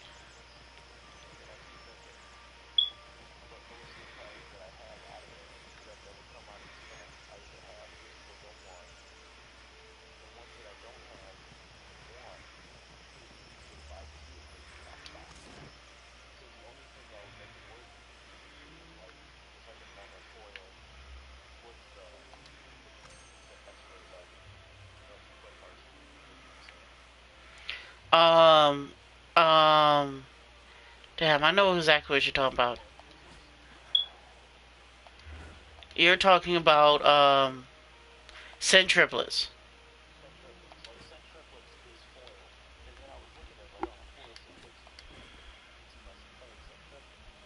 Mm-hmm.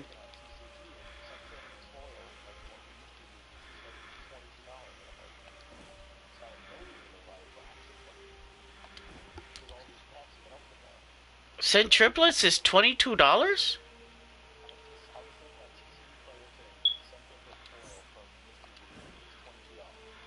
Really?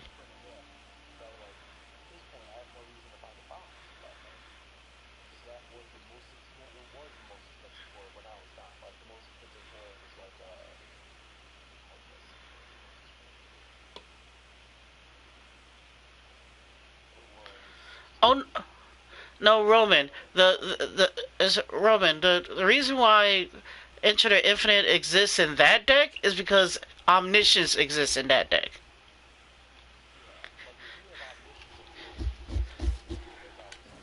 Yeah.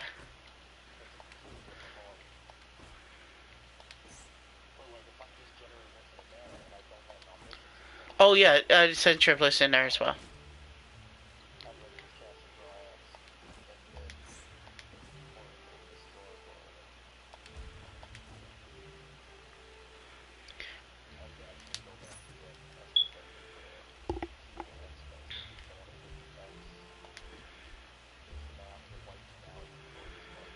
Mm-hmm.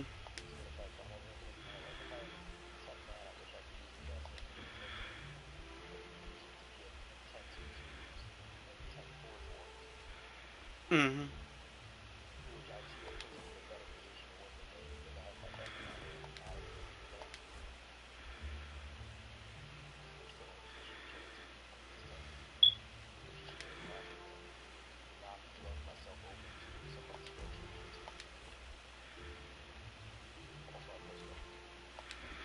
I'm sorry, please show me.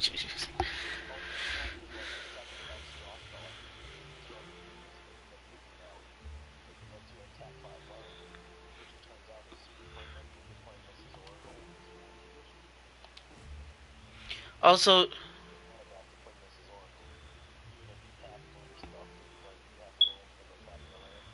mm-hmm. Also, also, also, Roman, do not put Enter the Infinite in and freaking that into. Uh, he's talking about putting Enter the Infinite.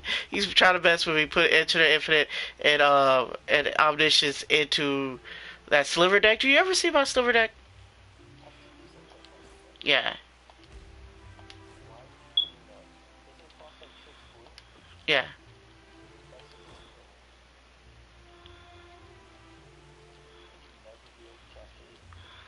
No. No, it's just bad.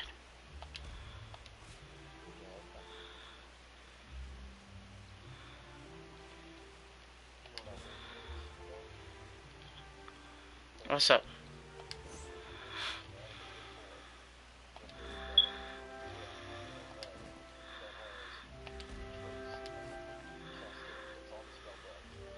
Mm-hmm.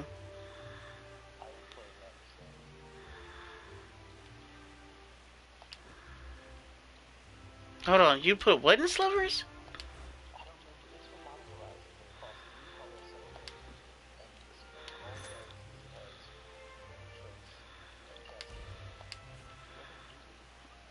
I don't think I remember that.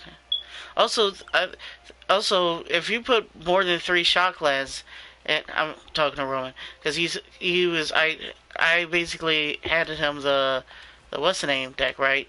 And he had a bunch of shot glass. If you put more than 3 shot glass in that deck, I'm pretty sure that's more than $30. Throws of Chaos. So what's the converter? What's the converted mana cost? Okay. It it just has reach and it just has retrace and cascade. That's such a weird card.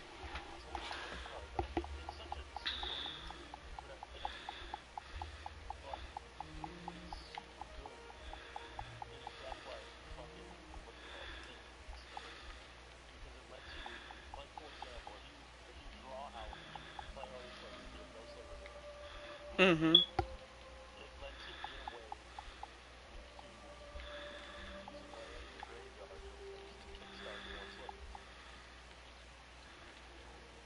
Yeah, I can see that. I it's so, mm-hmm.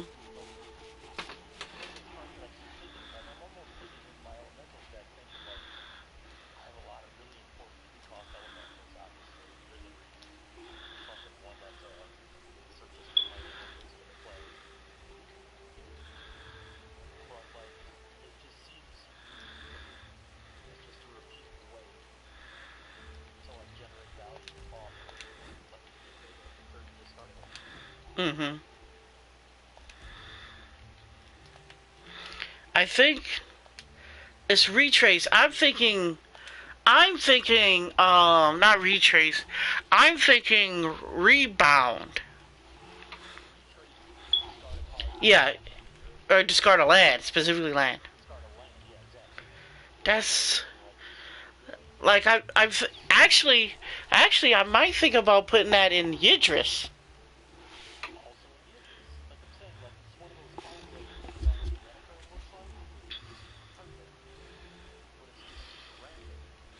Because also the other thing about Yidris is it puts a bunch of cards in his graveyard.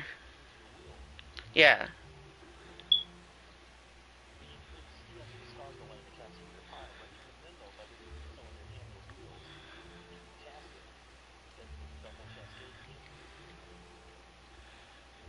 Yeah.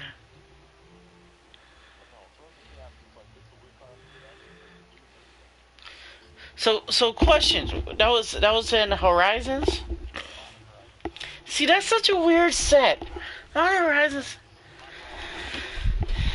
It's a great set. It's gonna be one of those sets where, like, like 5 uncommons become $20 5 years from now.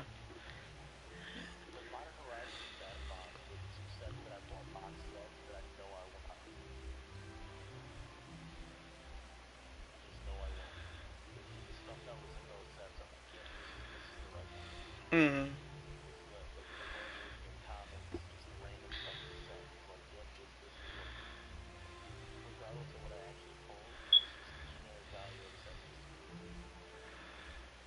That makes sense. So now I have enough money. I could really, because I just sold a bunch of exceptional armor.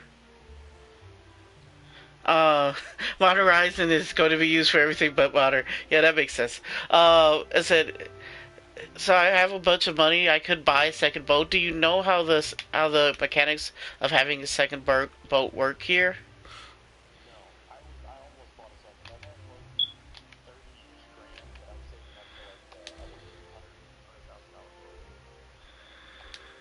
So you're gonna go straight to the top.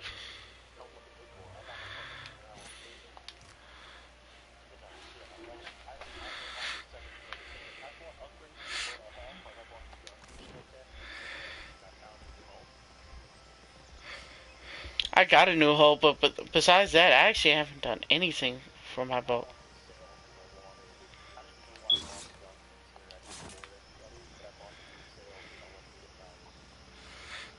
Yeah, I ended up boarding everyone too. I ain't gonna check. I ended up just boarding everyone because I'm like, or I could just punch him in the face.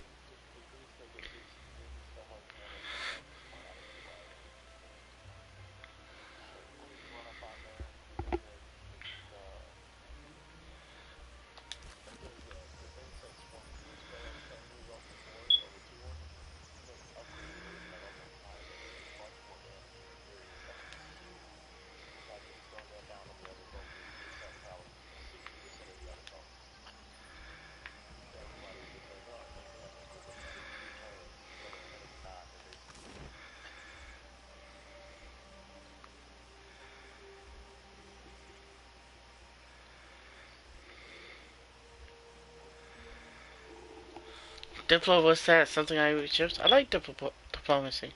I want.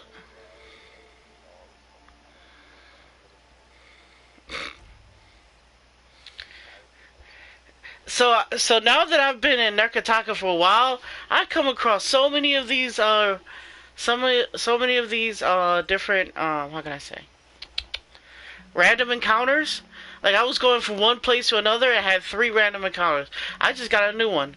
You hear heavy armored footsteps from down a nearby alley. Yeah, it's. I guess the longer you be in Narkotaka, the more often you'll start getting these random encounters. 'Cause I get them all the time now. Literally, I had like three just going from one place to another. That's usually when you get them too.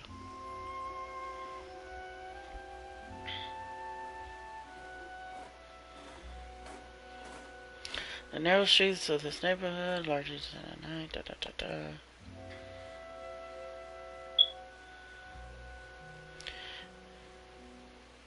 Glass around the corner reveals an aging metal folk man, garishly dressed in a stylish Arthurian noble. Lamplight glints through the rings on his fingers and clings and chains around his thin neck. Damnation! I told this incompetent that it was nothing. The right street, the words are slurred as if the man's tongue are too heavy for his mouth.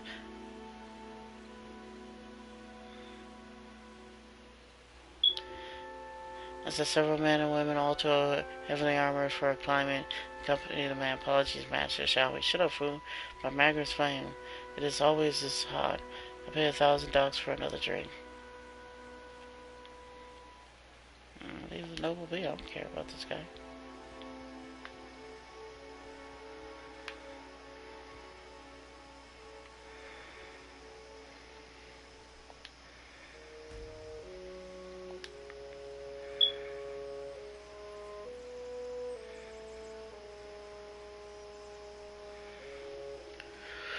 Oh, you still there?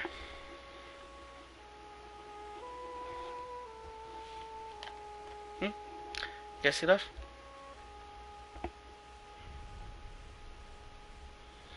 Oh snap! Non-undead baddies. Let me at him. I mean, we fought lots of non-undead, unfortunately.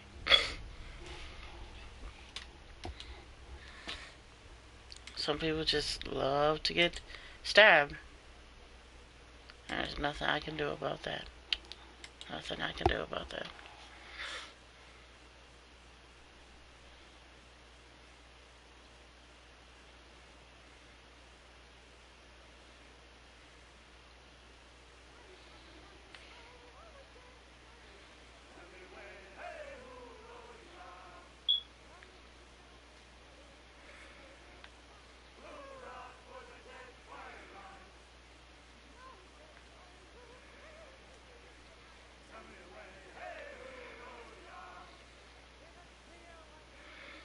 seen the Spawn stuff.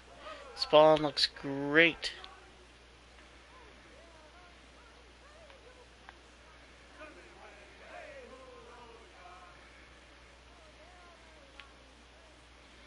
I'm interested in Spawn a little bit. You're gonna be streaming them. You streaming. I'll believe that when I see that, sir. But yeah, I'm interested in either the chains or the guns. Both of those look really cool to me. I got guns.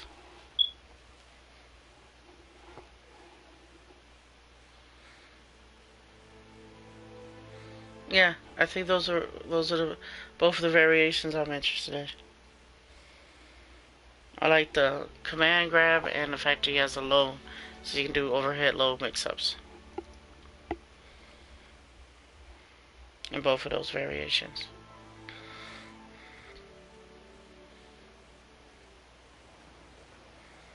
Yeah. A long sleep ship rides low in the water. His crew stands protectively around a cluster of crates positioned in the main deck. A woman saunters across the deck, her roughly chopped hair is swinging with her stride. Set or not, Karen? She bangs her fist against one of the crates. A dwarven man standing near her flinches as though she'd hit him. I'd happily tell you if you stopped interrupting my count. Rose's eyes scoured.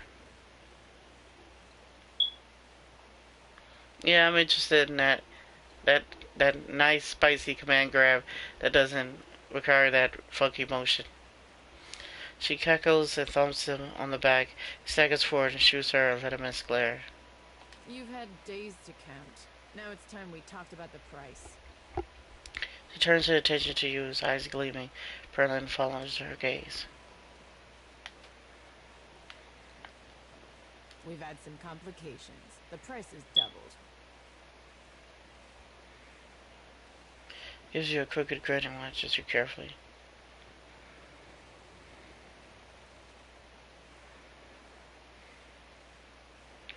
You know who I'm representing?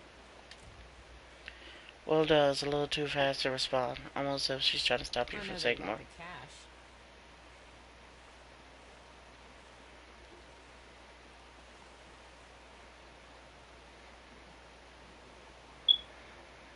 The Royal Dead Fire Company has a long memory, too. And I've got a fast ship. That's why they hired me. Wait just a minute. Whittler, you never said anything about... Because then I'd never hear an end to your nattering. So drop it. Everyone else here wants to get paid. You just said, pass it. Why did you raise the price? Don't act insulted. I've heard enough to know you'd do the same. Let's just say there are other folks who'd be happy to pay my price. You mean the Villian Trading Company? What matters is I'm giving you the chance to buy it first. I'm just a middleman. Maybe you could throw in something extra for me. I got a few things you might like. I'll have my crew bring them up once we're done here. Consider it your commission. Deal? Glad we could do business.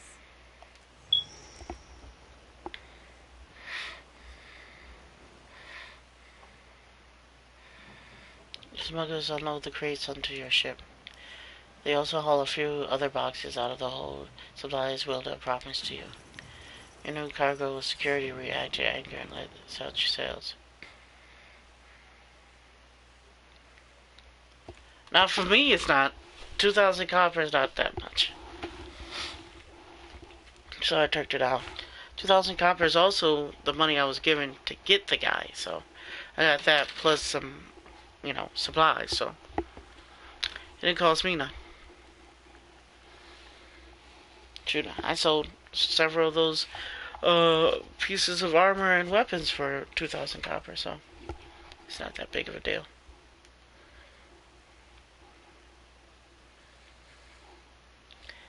We're medium spenders here. You're not big spenders yet. I would say appropriately priced spenders.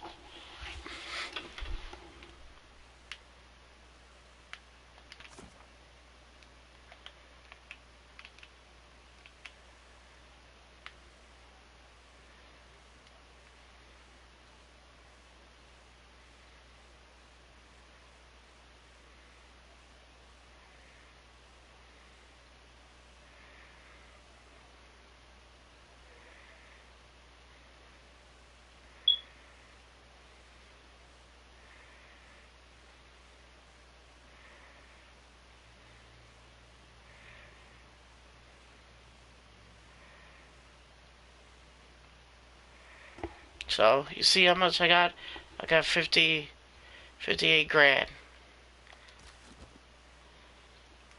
Was it no money? But it's not a lot of money.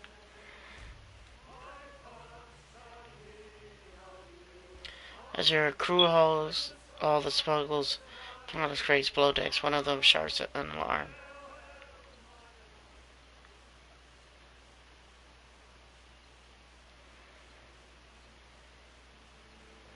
Of course you're gonna use the gun. Trebek finds you in a cabin. Captain, come quick. Someone's just popped out of one of those crates you picked up. Before you object, Hesper leaves you above deck.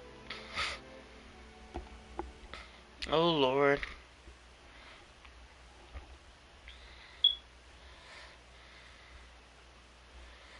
Now we got people popping out of our crates. A double cross? Maybe.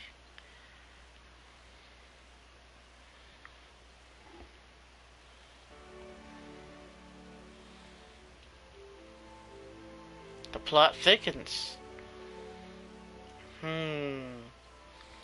Maybe it is a double cross. Maybe we should see who popped out. The gravy thickens. Oh, looks like Mike officially left. He is gone. Off to warmer seas.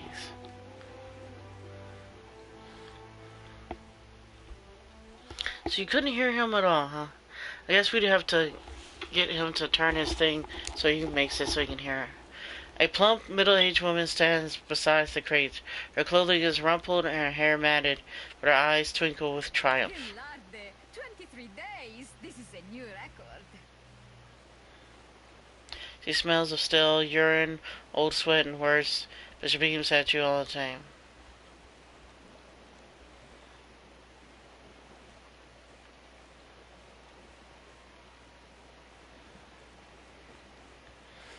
Lady, you're sending all kinds of records right now. You bear witness to the victory of magic over matter, and you are bothered by a little mess. I have nearly perfected Renova Miseris, and this spell shall change exploration forever. What? Renewal of air, you would say. Kith have explored every mountain in the eastern reach, yet the realm of fish and leviathans remains close to us. I just need to do more expensive food. Yep. Alright, let's see. My friend.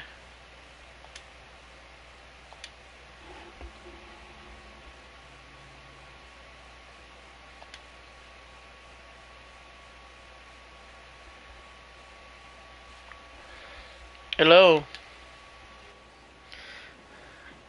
Yes, I can hear you. It has been my dream to open these steps to discovery, to let Kith breathe as the fishes do, or at least to let us use the air of a single breath again and again. Slap him in the face.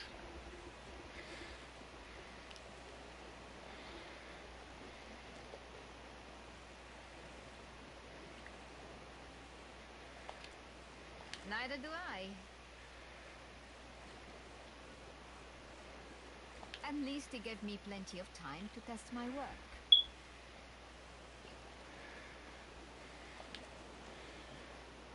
Back home, they care only for profit, and there is little profit to be had in sticking your head in the glass bucket to watch the fish. But the Rawatayans, they have vision. They chase greater things than gold. So I go to work with them.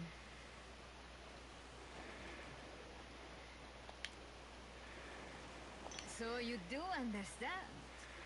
But I can say no more. The Rawatayans, they have sworn me to secrecy. Sientere, but I had promised not to say. Yes, I have much to do. Many more tests to run before we reach Sayuka. A pleasure talking, Captain. Did you pick up some cargo and then a person came out with the cargo? Has that happened to you yet?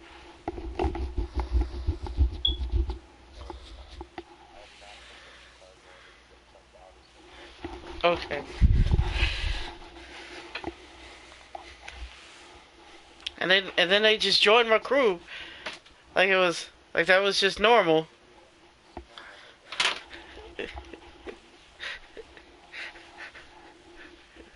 Crate Girl. Crate Girl the Wizard. That's actually basically what she was. She was Crate Woman the Wizard.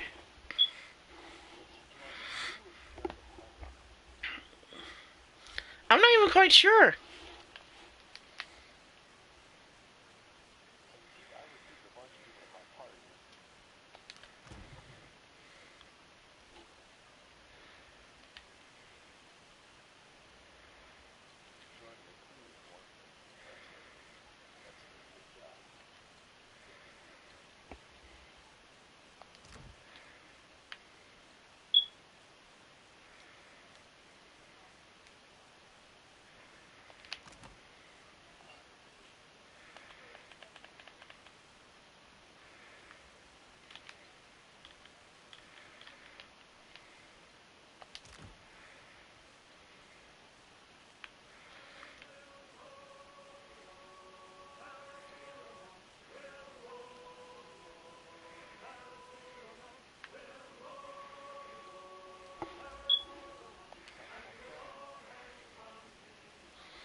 Yeah, a lot of people do that. They have it out for those birds. Oh,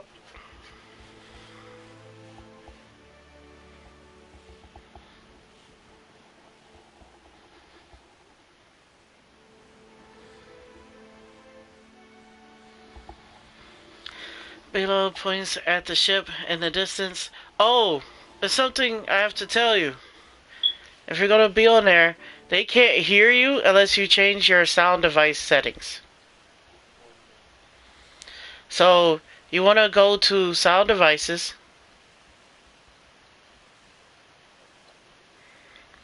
Actually, go to party.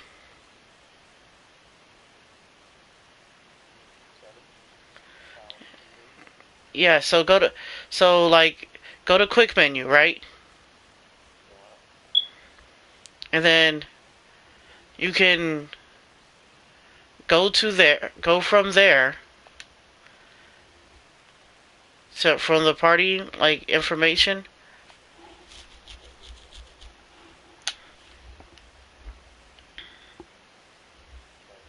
So in the party settings, um, you have to go to down where it says allow your voice to be shared.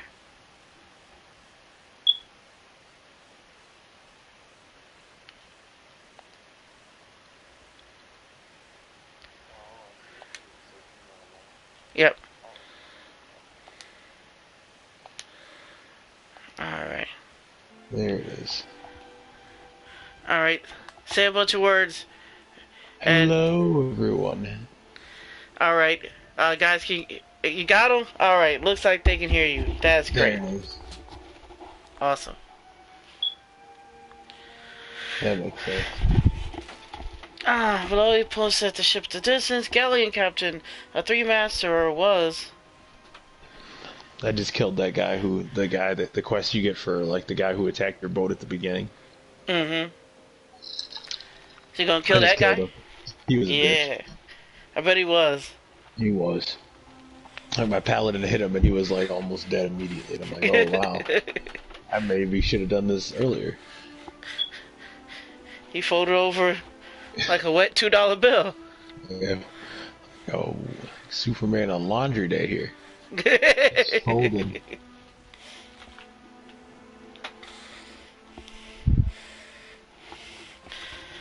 Naught remains of the ship's foremast, save the splinter stump, and the boat has been shared. See how they crippled her? That's the work of pirates, possibly, most likely, and probably. Now they're gonna let the guards and I'm gonna have to fight everybody on my way out.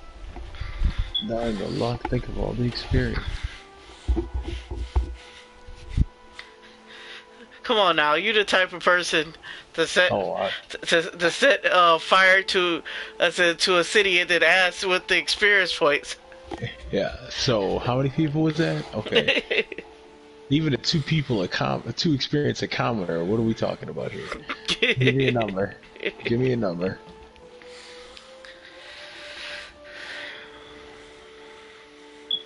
Everybody's worth something. Mm-hmm. I mean, I'll even take half an experience point per children.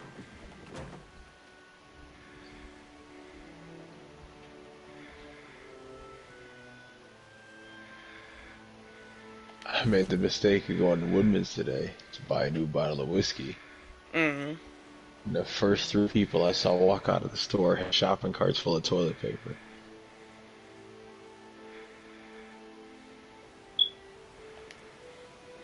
And I don't know why.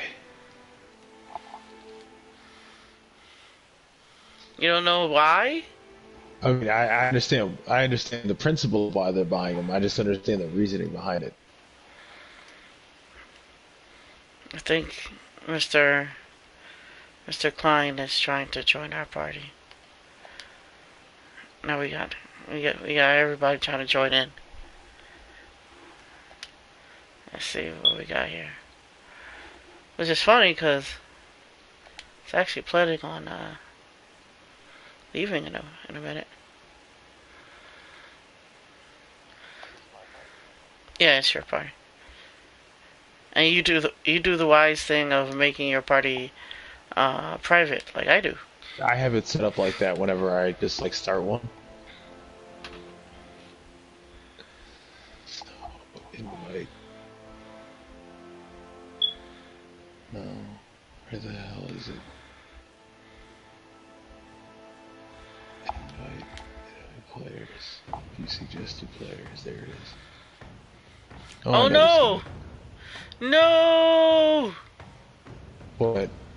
I said they I was doing some kind of ship.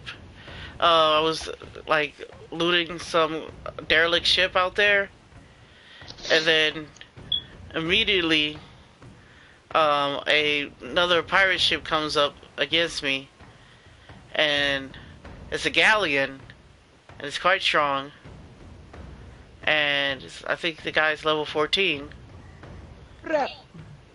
And now I have to do ship combat. And you know I don't got no good ship. I haven't upgraded got goddamn thing. Just rush it. Just rush it. Just rush it and board it. I fucked that up the first time where I like ended up in the actual ship combat. Then I just rushed it. Like I just charged straight forward ahead. So I got like until I could board it. Because you can still board it. You just have to rush it and your ship's going to take some damage doing it. But you can get in there. Because heaven knows I don't understand how the fuck ship combat's supposed to work. Lord. Charge. What's going on, Roman? Not much. Playing EDH. Getting ready for this event tomorrow that I'm gonna go to. What are y'all doing tomorrow? At Board Game Barrister in Greenfield, they play EDH every week. On Friday? Yeah, Thursday and Friday. Joe goes on Sunday to the one closer to his house. I've been to the one on Sundays. I didn't know they played on Fridays. And Thursday on the one in Greenfield. It's like 60th and Layton or something like that. I was gonna go because I'm off today and tomorrow, so I was gonna go to the one by my house for they do F&M, they do standard and EDH. Yeah. So and I go to the one closest to me because I know all the people that work there. So. I still haven't decided what deck I'm gonna play yet. Thinking Verena, because I remember how well it played for Andy, and Andy has no idea what's going on in current Magic cards. So that made me feel pretty good about Verena. No, Andy knows. Like I feel Andy knows more what's going on than fucking Kyle does. Andy knows how to play the game of Magic, but I'm saying most of these cards were cards Andy had never seen or heard of. Like at least Kyle had busted open a new precon. Right, but he does. Like, he plays War often. Like, he randomly plays, like, a bunch of uncommons and a bunch of other stuff. Like, Kyle only basically plays when he plays us. The other thing I will say is, like, this, like, when I was watching Andy play the deck, there were, like, 4 opportunities where I said, well, Andy can just straight up win right here. And it didn't happen, and it made me appreciate the deck more. That makes sense. If that makes more sense, yeah. Like Andy was Okay. playing the deck, and he doesn't know what's going on. And I'm sitting there thinking about what's in the deck, and I'm like, you can just straight up win here. And then he's like looking through the library and searching, but he doesn't see the stuff. And I'm like, okay, yeah, so okay, so that's the thing. But I'm sitting there thinking like I haven't played Vereen in a while, and I'm sitting there thinking like I should play Vereen. Also, a lot of the people that go to the Greenfield one, they're like in their 20s or just out of high school, so they're not like super duper competitive. So like the Greenfield one is the one on Layton, right? Yeah. Yeah, that's the one I actually went to last couple times I played on a Saturday or Sunday. That's the one I went to. Yeah, they're pretty good over there sometimes. I like that. Yeah. I like that place. Everything's pretty moderate. Yeah. There's nothing crazy stupid. Yes, that's a very good way to put it. I like going there because people show up. Yeah, also there was people there. Like the last 2 times I went, there was like 10 or 12 people there. Yeah. I used to go there a lot to play F&M when we weren't doing the office very much. And we're not doing the office very much, so I was gonna go there because I got a couple of bucks saved up. It's like $6 to play EDH still, so that's pretty. Yeah, but if you win, you get 2 packs. So there's that. Yeah, no, it's worth it. Also, Joe's over here talking about, oh, this sliver deck is all mine, and I'm over here adding like 5 and 6 shock lands and all this fancy stuff. You said what? I added 5 shock lands to that deck. Right. No, say what the other part you said. I said Joe over here is saying he the only person with cards. I didn't say anything similar to that. Okay. I said, why didn't you guys build this thing earlier? Because we didn't have all those cards. Because that's what pooling cards is about. Okay, well then, you're the ones who said that's the reason you hadn't played it. I was like, oh, okay. Because, yeah. Okay, but don't be putting words in my mouth like that. Yeah, you say, boss. As far as shark lands, I was digging through my car 3 days ago and I found a stomping ground in my car fucking glove box. I don't know how it got there. You bought it and didn't do nothing with it, I guess? It was like surrounded by a bunch of commons and shit. Like I pulled it out of a pack and just stuffed it in the glove box. That makes sense. That's crazy. That's something you would do. And I'm sitting there like, what the fuck is this doing here? And then I'm like, I actually needed a stomping grounds for one of my decks, and I'm sitting there like, why didn't I remember that I had a stomping grounds in my car? I ain't gonna lie, I at one point in time found like a snaring bridge behind another card. Mm-hmm. It just in my happens. binder. I found a fucking Nature's Wrath in my car today while I was digging through shit. Like, I know I have a Nature's Wrath, and I was just, because I keep a bunch of like random draft once I pull out the commons or the uncommons and the rares that I want out of the pack. I'll just stuff them in my center console. Mm-hmm. And I was digging through it randomly, and I found the Nature's Wrath that I was looking for. Like, what the I've been looking for this motherfucker. Mm-hmm. I was very pleased. Like, oh, I'm gonna put this to work. Yeah, I just went through a stack of cards that me and E bought a while ago, and I just found another one of these Karn Sign of Earth that we had. 'Cause we had a play set of those, and I was wondering where the last one went. Just going through like, oh, there it is. Also, here's this Teferi, 5 mana Teferi, and a bunch of these planeswalkers. Dominaria, yeah. Like, I got a big stack of planeswalkers and a shiny Enter the Infinite and all this other stuff that I didn't know I had. Well, when you play Standard, you know, you'll just have those cards sometimes. I know. I got a Nebraska, a Fairy. I'm not gonna lie. I almost put together a standard deck just for the principle that I had a really good idea that I wanted to try. And it wasn't going to be expensive because I had most of the stuff in EDH decks. I just didn't feel like spending the like $15 I would have had to spend to do it. Best standard deck right now going is Mono Red. It wasn't going to be like a known standard deck. It was going to be like basically mono black Wink. It was mono black, but it's playing 8. What is it? It's playing 4 of the Swamp, the Blue Black Shock, and then 4 of the Temple of Mystery. Yep. So I could splash 4 Ashiok, and there was another, and the new Thassa. Yep. To just re-trigger enter the battlefield abilities with Nightmare Shepherd. That's actually kind of a somewhat popular thing.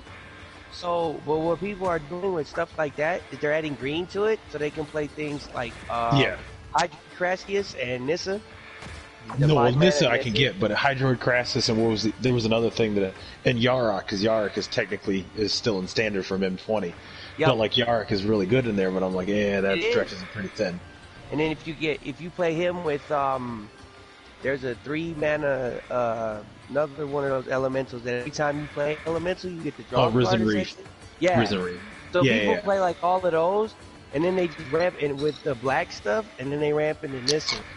That's like the anti-control strat right now. So people play cards so they can go through your hand and take away all your counter spells and Like, stuff. the only reason I wanted to do it was Nightmare Shepherd and the Merciless Executioner from not War of the Spark, but Guilds of Ravnica. Those are really good, yeah. All of those are really good. The one that makes you sack a creature or planeswalker, and if you can't, you have to discard a card. Because then you go Nightmare Shepherd, you can get him back again and make him sack 2. And I was like, oh, that's super good. That's what people are and doing. Also, it's a 3-drop that doesn't care about Teferi 3-drop. No, it doesn't. Because he's like, well, you can bounce him. You're not going to bounce him because he came into play and he either killed Teferi or he killed the creature. And at that point, I don't even care if you bounce him because I'm just going to get him later anyway. Most people, when they play 3-drop Teferi, they'll just use the ability real quick to get him down to 1 to bounce them back to the. No, that's what I'm saying. But like, if they play 3 Teferi and they bounce my 2-drop, and then I just play this dude and sack my 3-drop to kill Teferi, I'm fine with it. Yeah, no. That's why I said you were playing the anti-control colors that people are using right now. Yeah, but that was the thing. And like, the only thing I really needed was I needed like 2 more of that 3-drop, and then I don't have any Nightmare Shepherds is the problem. Yeah. I didn't want to buy like 4 Nightmare Shepherds is the problem. No. It's like I could, but I was like, because I'm not going to play 4 Nightmare Shepherds in EDH is the problem. No, and if you go to not Pink Bunny, if you go to Board Game Barrister, you can buy singles from them, but they're still. Board Game? Yeah, they I sell know they singles. sold singles. I know they did that. But the thing is about their singles, right? They charge like a kind of like middleman fee for like commons and uncommons. They charge like an extra sometimes up to 50 cents because it's like they have to go actually get cards for you, but some of the rares are kind of fairly priced. So most of the time, if you want to buy like commons and uncommons for standard, you're better off just going to like Pink Bunny and just buying a bunch of stuff. Oh no, the store by me has a fair to really good selection of random like single cards. What store is over by you? TK Games is like fucking a 4-minute drive away from my house. That's the one Kyle goes to all the time. Yeah, TK Games is like 3.5 minutes away from my house. Yeah, that's right by the Piggly Road. That's what I call an LCS, a local game store. And those usually at those are much like Board Game Barrister at this point is a chain. Board Game Barrister is a chain. Yeah, like, so TK Games is where I play all my pre-releases. It's where I play Magic when I can. It's much more fair because it's a. It's not even fair. Like I've played there and often enough to the point where I know the people there. Like I said, that's why I said I go to the Greenfield one because I know the people who work there. Mm-hmm. Yeah, I'm gonna be there tomorrow to play this Sliver deck. I want to see if all these lands and stuff I added actually help. But they only play EDH on Thursdays and Fridays though, which is the problem. Because then I can't fucking I obviously can't go on Thursdays and Fridays. No, I mean at TK Games, but me they only play on Thursdays and Fridays, so I can't actually go. Yeah, going with Joe over on Sundays is always kind of fun. I've been to the place where Joe plays in Bayshore or whatever. I've been down there before too, but that's a hike. It is. It's a hike even for me. Yeah. Eventually, I'll get my basement situated here. I just gotta run to Menards and do some shit. Yeah, because you got the wrong epoxy, right? Mm-hmm. I bought the wrong shit is the problem. Like I bought some shit that's not waterproof, so I gotta return that to Amazon and then go to Menards tomorrow. They should have the shit I want. I got a buddy coming over on Saturday or Sunday to help me move the shit into the crawl space, so we can do the regular basement floor. And I already bought like an 8-foot table or something like that to put in the basement, so we'd have something to play at. We just gotta find chairs after that. If you tell some of the other people from the group, like Corum and that, because Corum should have a key to the storage space. I'm sure he got chairs. Yeah, they got some loaner chairs in there. Mm-hmm. Like I said, I got the table and I got a couple chairs, but like the chairs, and once I get the epoxy down, I just gotta put the big shit back on the floor, and then it'll be fine. Then I'm just gonna hang a curtain over the crawl space for the storage, and it'll be fine. If you get all the metal chairs that Corum has in there, those are like, you could just, the good part about those is while they're not the most aesthetically pleasing, you could beat them up. Well, Like, I mean, it's a basement. I'm not looking to fucking put it on Time Magazine here. well, I don't know. It's your house. You might want to get nice stuff for your game cave. I don't know. I mean, once I get the floor done, anything else I can do about that is, like, I have a little bit more leisure time to do it. Right. No, I feel you. But yeah, that's the tentative plan right now is to get it situated to the point where we can stay in my basement. Yeah. And then I got a mini fridge upstairs that I've been looking to get rid of anyway, so I can move that to the basement. That's cool. And then all I need to do is get like a pizza oven downstairs, and we'll be set. I know Matt's having I know Matt would super appreciate that because he's having like a midlife crisis. That guy. Oh really? For what? Yeah. I don't know. He's just complaining all the time about he never does anything fun anymore. He can't stand his job, his wife, his kid, and I'm like, dude, you just have to find out what you think fun is. Life. That's grown folks life. That's what my life is. That's why I didn't show up in games for 2 years. Right. Everybody else. I got a baby. Yeah. Like nobody expected anything less of you. You know what I mean? My baby. Like, you know you can get ridden up in daycare? Yeah. My baby got ridden up in daycare. Yikes. Well, your child is not well behaved. He's a good boy. Yeah, like your dog is. He got ridden up a second time. Did I tell you about the second time, Joe? No. The second time. So I told you about the time he threw the chair and then bit the kid because of the cracker. Mm-hmm. So then the second time, the lady was changing his diaper, and apparently he didn't like something, he bit her. And then later, the kid had another kid had a toy. He wanted the toy. Kid didn't give it to him. Bit him in the chest. Or no, he bit him in the arm. Ouch. Mm-hmm. Mm-hmm. Right. Mm-hmm. No, but yeah. So Matt, I told Matt, I said, "Do you even know what fun is anymore?" He was like, "What do you mean?" I was like, "You going through a midlife crisis, Matt, because you're doing all these things and you don't even know what you want to do." Because Joe was telling me he just went to a con the other day. I'm like, most grown folks don't even get to go to cons. Mm-hmm. That's why I'm happy. Like Kelly took this new job, and I get my weekends back. Right. Like I have the opportunity to go to a con. I have so much more free time than I did before. But it is what it is. But like, I'm gonna be able to do shit eventually. Yeah, but you're much more reasonable than guys like Matt. That's why I was saying, if you let him, what it is. Right? If you let him go over there and play with y'all on some RPGs just like once or twice, that guy will just he'll be so much better off because that dude is bugging. Since we lost like I said, like my plan tentatively right now is to get the basement situated, get the fridge and a pizza oven downstairs, and then like a Papa Murphy's pizza. Like also they started selling pizza rolls at Costco. Oh yeah. Bold new move. Bold new move. Let me tell you. We got a pizza oven at the so everything that was in our old office is in a storage facility right now. So they flat out have a pizza oven. No, I just want a pizza oven because I'm gonna want one downstairs. Because eventually I'm gonna get like a projection TV downstairs. Oh yeah. With a screen and the Super Nintendo Classic. You watch the football games and then I want to play fucking Mario Kart. Okay. I want the Super Nintendo Classic. I jailbroke my Super Nintendo Classic, so I got like 600 games on there, and I want to play like fucking Streets of Rage, fucking Super Mario Kart, and fucking. What did you do with the kernel? Did you save the kernel at least? The kernel? What you mean? Okay, so when you jailbreak those, there's like a little emulator that's on all of those, and it already has the preloaded games. If you don't save, the original games are still on there. Okay, you got I still got the original 23 or whatever. Yeah, so what you want to do when you do that is you can make a backup file and copy that stuff, and like put it on like your computer just in case you like download something and it doesn't go as according to plan. Me and my buddy, when we got ours, we got it jailbroke by a buddy who had the file saved on his computer. Yeah. So like we went over to him and he just installed it on there. So we got we got all the games on there, but yeah. I don't have the game saved, but I know who does. That's cool because because when we first got it, me and E use emulators all the time for all that retro stuff. Mm-hmm. So I used to use emulators on my computer all the fucking time. Like I got a full what's called a main emulator on my laptop, which is all like the arcade games. Mm-hmm. And it's got a lot of the like Japanese arcade and real crazy to find fighting games and stuff like that.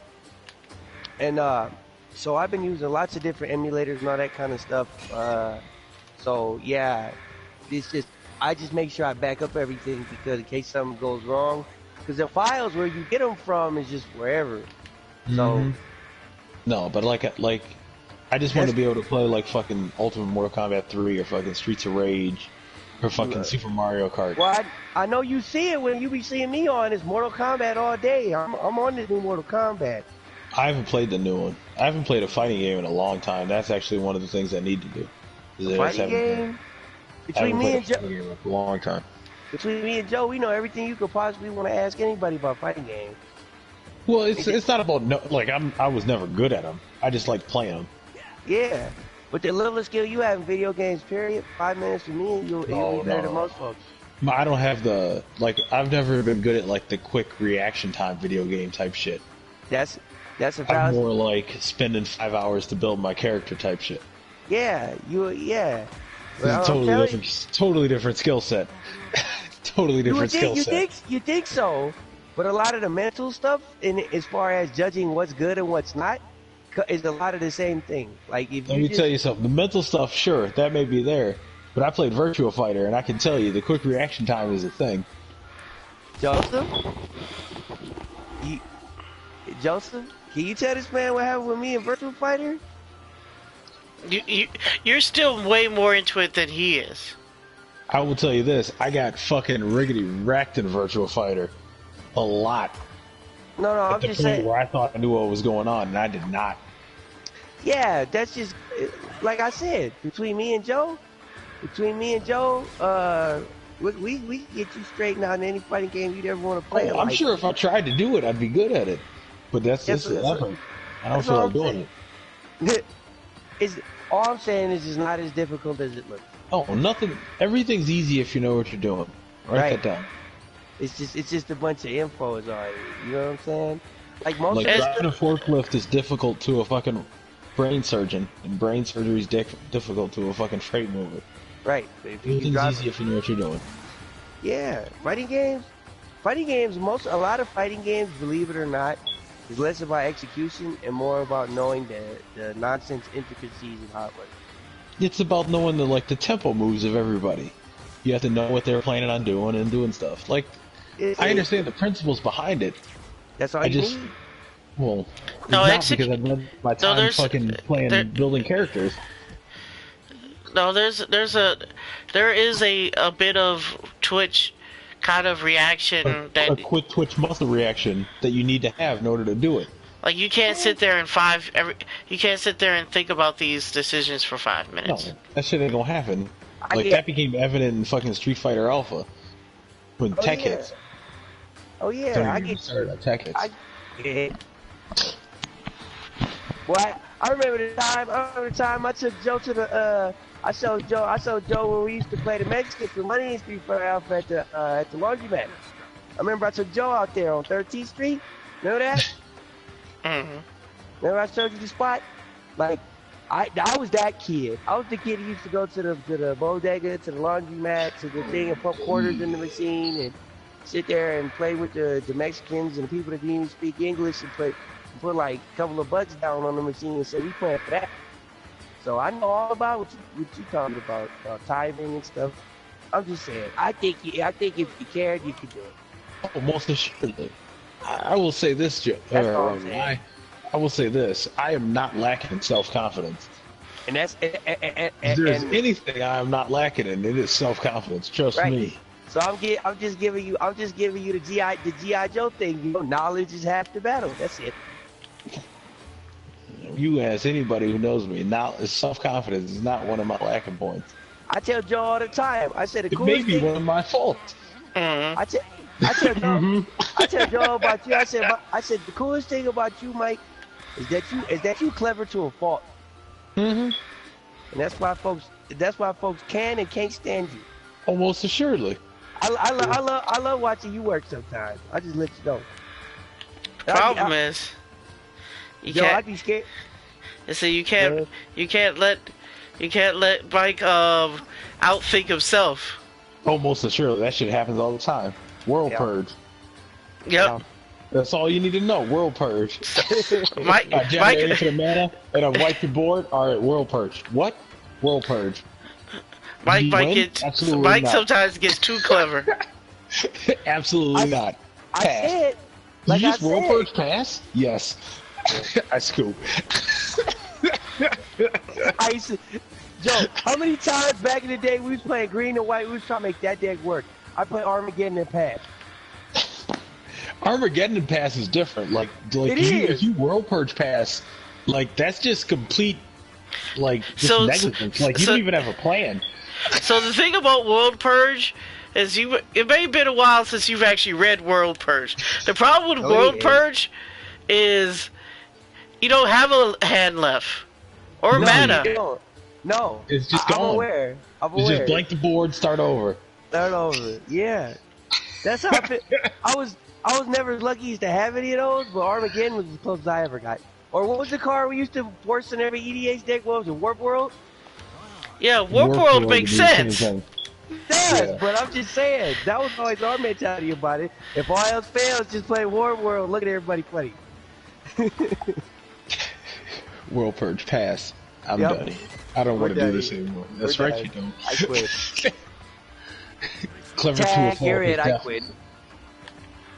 Oh no, Like Mike. the more I play these games, the more I just realize that I'm just a bard.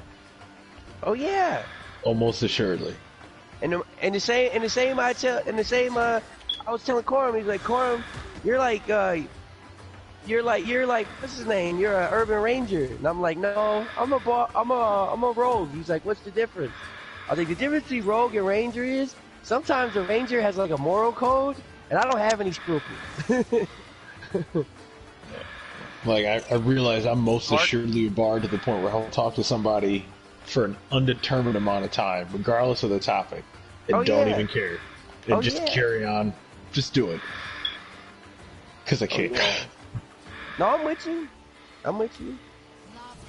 You been watching any sports lately besides just paying attention to football? There ain't no sports.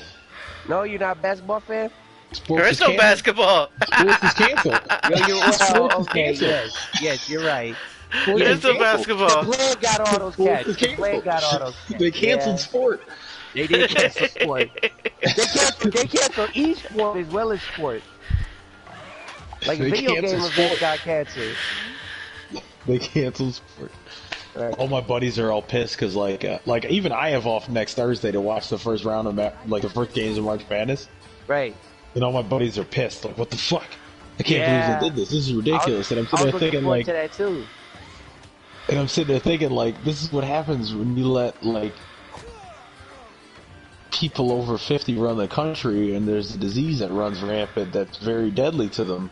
They're gonna do what they can to stop it. They're Right. gonna shut everything down. Money doesn't matter. They're gonna die, so they're gonna stop it all. No, you're right. Also, so okay then. Did you see the Wilder / Fury fight? Because I haven't seen you in a while. No. Yo, you didn't see the execution? Oh man, it was a massacre. The massacre. It was 7 rounds of Fury it was seven rounds of Fury outboxing this man because Deontay Wilder just got Thor's hammer and God's gift, and he was exposed for it. Like he had no business in the ring with Tyson Fury. Oh, didn't let- I know what you're talking about. Actually, I know what you're talking about. I didn't Yeah. see the fight, but I saw highlights of it. I know what you're talking Yeah, the highlights told the whole story. And he fired Mark Breland, who was a championship cruiserweight boxer and the only person in his camp who's ever been in the ring besides himself, because he threw in the towel. He was getting his ass whipped. What he was. It happens. It does. But then he made all kinds of excuses. You know what he told Yahoo Sports in a live interview. His outfit that he wore, this kooky like. Oh, I big saw it. flash- Yeah. Yeah, he told all those people that the 40-pound outfit was too heavy. heavy. Yeah, they made Yeah. his legs all weak. Well, the problem with that was he was on the Joe Rogan podcast talking about I train in a 45-pound weight suit that I have to wear everywhere I go to get my fast twitch muscle fiber. Like they pulled up all his stuff. Oh boy, It was Oh, bad. boy. I know what you're talking about. Yeah. it I know was what you're bad. talking about. It was bad. That was a good one. I was anticipating the fight. I'm a fan of Tyson Fury. I'm a fan of both of those men, but Tyson Fury I was rooting for that night.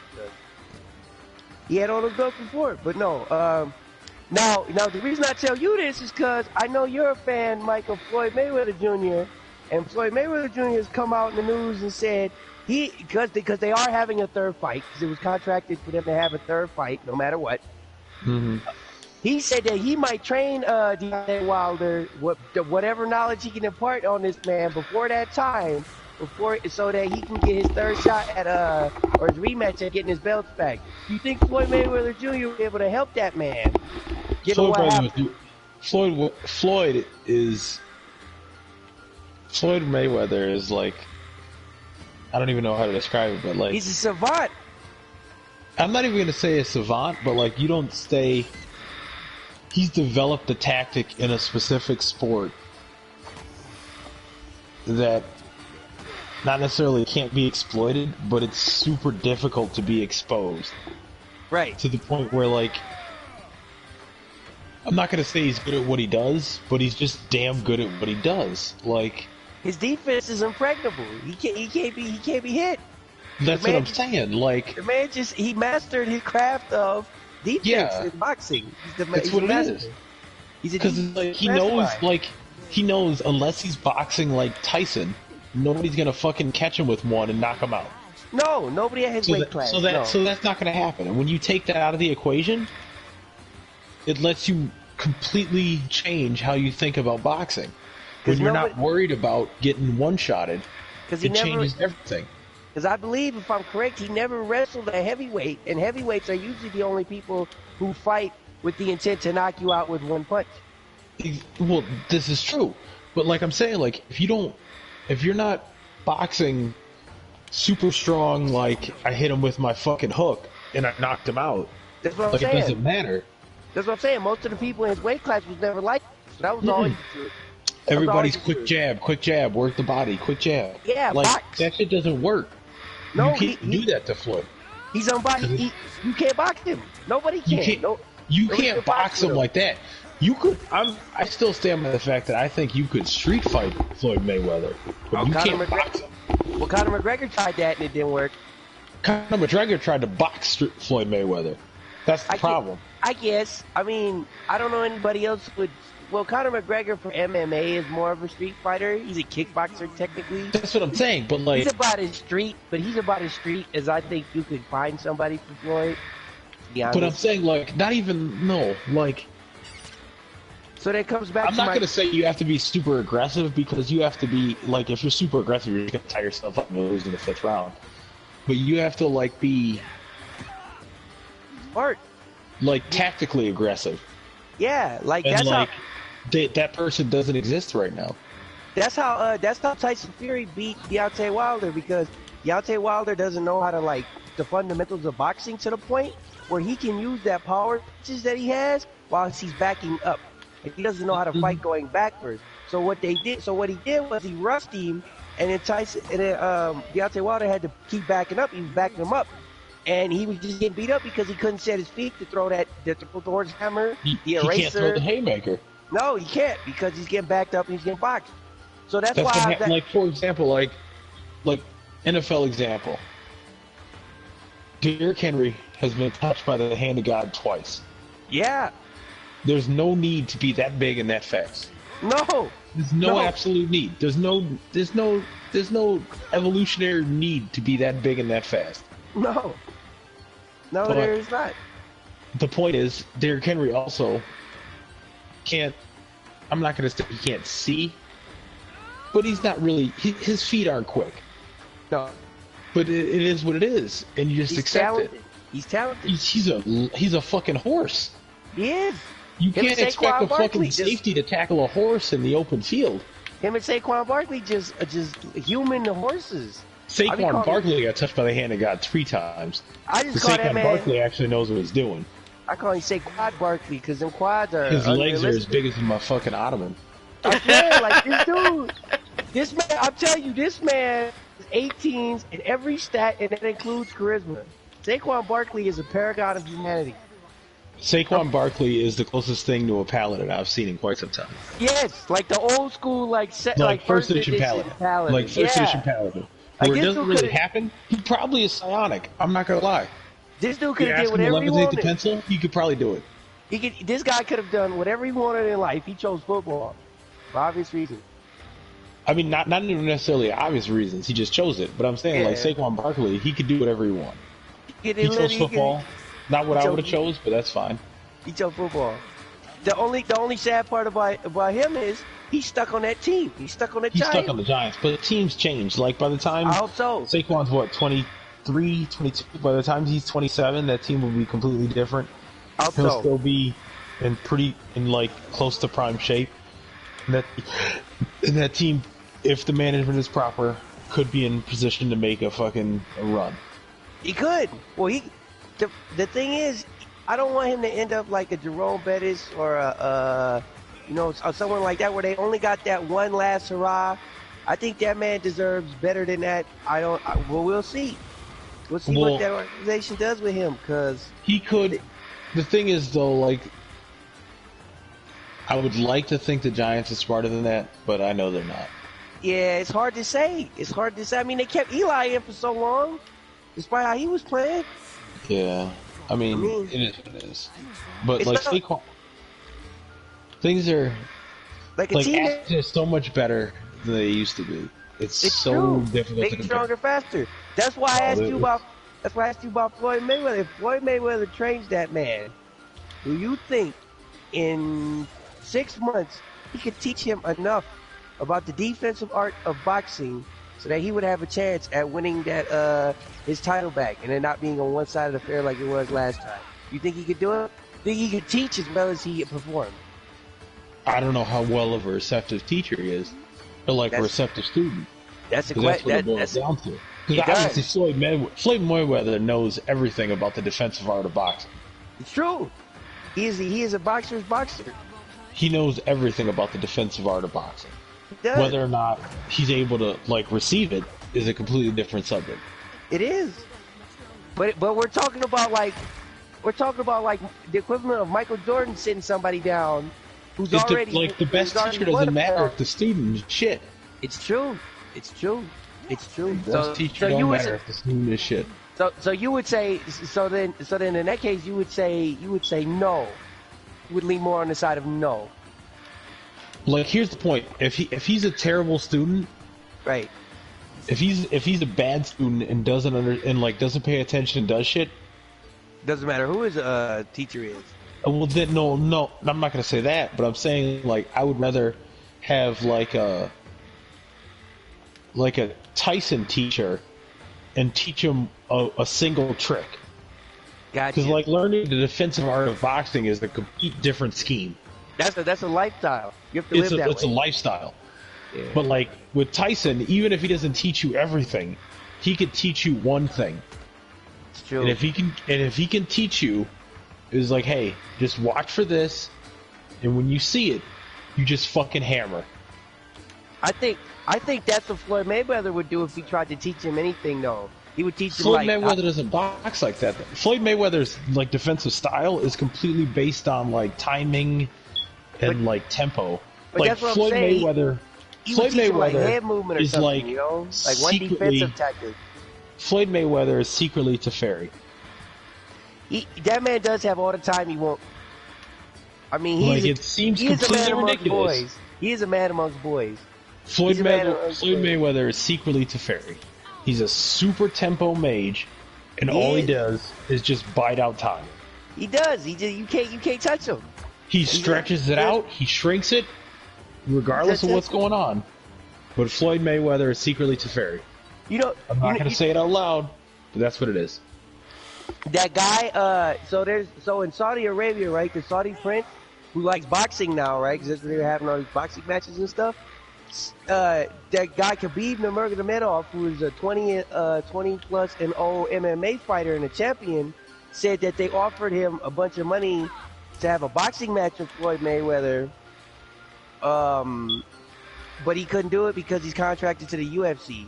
He said they offered him a bunch of money to do that. That's intriguing to me because that man's a Sambo champion. that guy's like a paragon of humanity too, because he's like the best wrestler, and I'm talking about actual just like No. wrestling. Yeah. No, you couldn't do it. Like he would, they would. He said for the amount of money they offered him, though, he would consider it. That's a person who's also knocked out Conor McGregor with punches, though.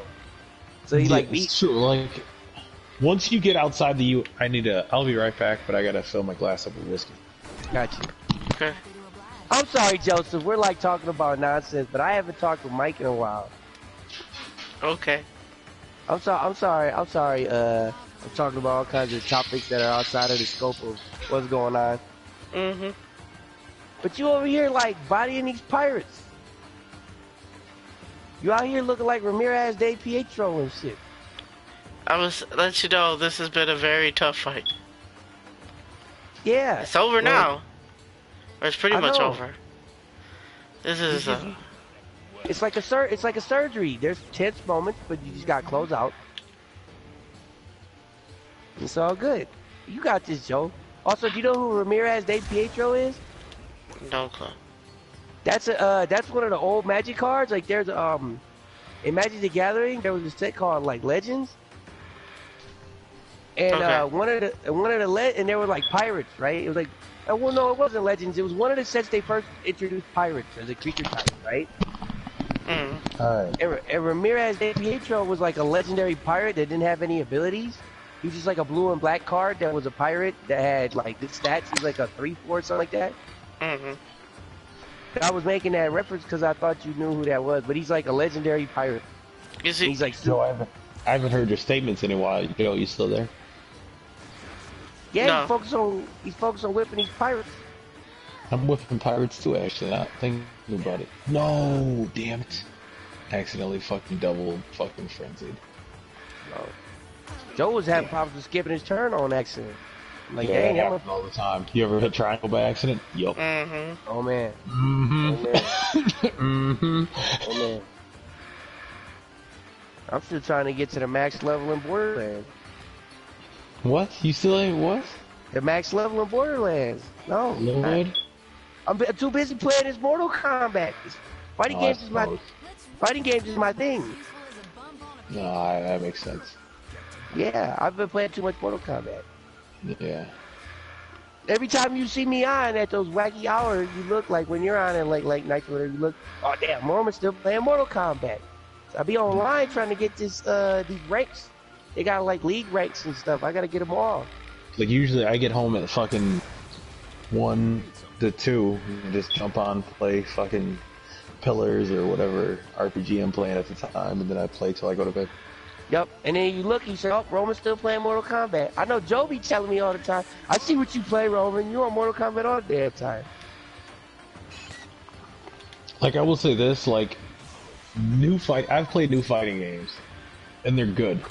Obviously, they're good. But I kind of miss old fighting games. Oh yeah. Mortal Kombat, the newest one, is the closest to old style fighting games you gonna get. Not even like, I'm not even gonna say like old, like, there's, like Street just something Fighter about, Alpha, right? not even, no, older than Street Fighter Alpha. Oh, like Street I'm Fighter talking 2? about like Street Fighter 2 Turbo. Like Super Turbo? Oh Super man. Turbo, like Super Turbo. I got that. I got the 30th edition Street Fighter deal with Like all the Super old Turbo. shit. Like Super man. Turbo to me was like Super Turbo and Ultimate Mortal Kombat 3 were two of my favorite fighting games. Did you know in Brazil they still have Mortal Kombat Ultimate 3 tournaments where they get thousands of people show up? I believe like, it. Ultimate at, like, 3 was convention- amazing. At like Ultimate 3 conventions? was amazing. So the reason they had that though, right? It's a little bit of a backstory. So back in the day in Brazil, you couldn't buy like Sega Genesis as the way we would just go to like the big box store and buy it. They had to get kind of like something that was equivalent to Sega Genesis, but it was basically a Sega without the branding. Mm-hmm. And the game that came with it, all those games for like all those people, like you know how we got like Sonic 2 or whatever, they got like Mortal Kombat 3. Oh, finally. What? God. He got him. He's been hustling at these people. They've been going I back guess and you forth. watching them actually. I'm not actually watching them. I have no idea what's going on here. I was in his chat before I jumped on with y'all.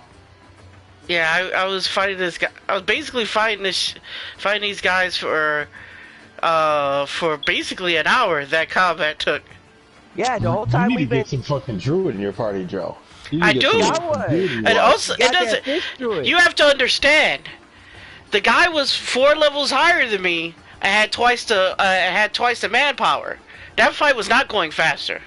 No. No, but like like you need the druid has so many ways of playing like damage over time effects is what I'm saying. It doesn't matter if there's 20 of them and they're interspaced between your own characters. Well, it does if you don't care. Also, It does. Do you have that passive thing that lets you control the area of effect? Huh? There's like a passive skill that you can get at level. It's like a level 5 power level thing that lets you like control the area and the power level of the effect you cast. Yeah, no, I didn't get that. Okay, yeah. So that's a thing, and it's pertinent. I'm gonna let you know Especially when you're throwing down. that fight wasn't going any faster. We'll see. What fight was it? It was a fight that you may never get. No, we'll see about that. He was one of those on the seas pirates that were randomly generated. I killed a lot of pirates. I killed a lot of pirates too. Sometimes these fights take a long time. Sometimes they do take a long time. I'm just saying, you need to get some druid in your life. I have a druid. The druid was doing just fine summoning dragons. I had a dragon on my. I had 3 dragons on my side. That fight still took that long. Druid in It your was life. the 4 levels, Joe. I agree with Joe. It was the 4 levels. It was 4 levels. Like you know They what had 4 those levels like on you it. know when you fight a boss and you get the skull with the red skull and you get 3 of them with the sword. I had 5 of those characters on this fight. None of my characters died. Okay, so put it that way, that's fine. As long as everybody stay alive, that's fine. I Yeah. understand. That's Not a fine, single but I of my understand why characters it took a long dropped. time. I understand why it took a long time. If you're managing character life and stuff like that, and you're taking a while to do it. Yeah, it was bullet sponge. Like he was beating them and beating them and beating them. They just wasn't going down. Like I don't think he could have hit them any harder than he did. Would you agree with that, Joe? Because I don't think you could have hit those guys any harder. No, I than used he did. I used most of my dailies in that fight. Yeah, he fit. I used the Adra, summoned the Adra Lord. I mean, I did a bunch of shit. Oh, Yeah, so you're using all kinds of shit, yeah. I have yet to use a scroll. Like that was a fight the game has some certain situations where you're not supposed to win. That's one of those fights. They're like, you're not supposed to actually win this fight. Yeah, Joe's been doing that. I've been watching most of his playthrough. Joe's been doing that a lot because all his playthroughs all on YouTube. If you want to go back and like watch him. Are you playing, Joe? Is this your like main run through of the game, or is this a separate playthrough? Okay. He's only done the one that I know of, unless you have a second one off stream. I have little stuff just messing around with different, characters and builds, but like nothing. Testing? Yeah, nothing. Did you start the playthrough that you stream off of like abilities you have from trophies? No, because Okay, I wouldn't you have didn't. any trophies. Okay, so you started from the ground up. Okay, that's what my Right. question was. This was a blind run. Okay, that's what my question was. That's also why like none of my other stuff is going to be like further, like me messing around, because it's part of this run is a blind run. Okay, Yeah. that's fine. That's also- okay, that's yeah, I don't understand. That's why he's streaming it and archiving it on our YouTube page for our group. Because we have a big YouTube page where I put stuff, Joe puts stuff. Joe's actually playthrough for this is one of the top 2 most popular things on our YouTube channel. I believe Like, that. like people actually watch him play this. So the fact that we were on his stream for an hour BSing about random stuff that has nothing to do with what he's doing is actually something for him. I usually join him on his stream every once in a while, just to keep him company sometimes, because it can be more fun that way for him. What was I gonna say? Joe, are you gonna get a F7 remaster? I'm not interested, really. He's gonna get it. I'm gonna have access to it. Because I haven't played FF7 in so long. I've never played it. You So what? You I've never never played played it. FF7? No. Really? Tell him what you told me though about your dad. I watched my father play through FF7. Okay, that's fair. And like I played it at a PlayStation. I played FF7 after I played FF Tactics, so it wasn't like magical. Oh my God, this is what RPGs are supposed to be like. Because Final Fantasy Tactics was actually that. Oh man, I love Final Fantasy Tactics. I have all those But games. like I played FF7, and like FF7 was a really good game. It wasn't as good as 6, obviously. It obviously wasn't as good as Tactics, but it was still a really good game. And like, it's one of those games that I would see playing through again. One, because I'm almost 100% certain that I remember what I need to do at all times because of the amount of time spent in the game. So the Final Fantasy remake is going to be a little different because it's going to be real time. What? Final Fantasy Tactics remake is real time. I'm at 7. I'm not talking. Yeah, you can't make 7 real. 7. 7. What? It's real time. That's the stupidest thing I've ever heard. That doesn't even make any sense. You got to see it. You should go look it up. There's a free demo online for you, sir. You should take it out. You know what's crazy? That's the stupidest thing I've ever heard. You know what's crazy? It's one of the cool parts though for me, because I thought that was kind of silly. You don't just play as Cloud though in real time. You can play any of those characters. So like they showed Biggs, right? You know Biggs, right, with the machine gun. Yeah. They showed him in real time. Like you would play him, and you were just blowing people away. Or then you played like Tifa, and then you were just like kung fuing people to death. That doesn't make any sense though. You gotta see it. Cause I thought because you asked that question, you saw it.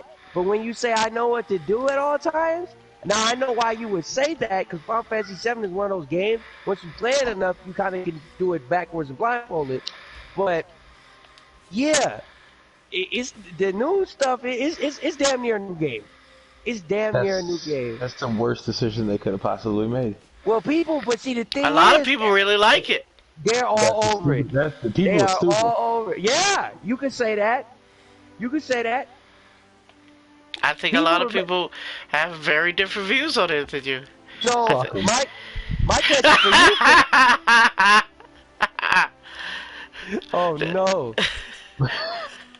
My question for you though, Mike, though, since we talk about who gonna get what, are you gonna get that Bowler's Gate 3? Most assuredly.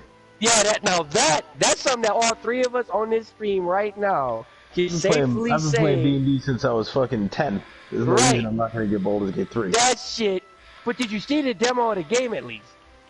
Oh, I saw the demo. Oh, absolutely. Any demo man. that starts with a fucking Alythid is fucking spot on. Oh my goodness. Like the cutscene, the opening cutscene had me sold. Oh yeah.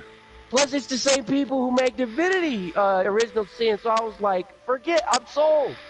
I'm sold. I will say this, that like the people who made Divinity have a better grasp of what it takes to make a fucking D&D video game than any D&D video game has ever had. Then why don't you think, that's why Wizards went all the way to Sweden and said, bro, Larian Studios, get on this, cause, yeah, we need Larian Studios. And they said they're doing 5e stuff. I'm sorry, guys. I have to be that guy, but Larian actually approached them. Oh, Larian approached it. Still, it doesn't matter. Like, they came together. They Divinity was the most D&D. I told Joe this when I started playing Divinity 1. I approached him and said, "Hey, this is the most D&D game I've ever played. Regardless, it feels like some guy's crackpot D&D campaign." I'm looking at Divinity Original Sin in the PS4 case right now. Like I'm staring at it on my bookshelf. I got both of them.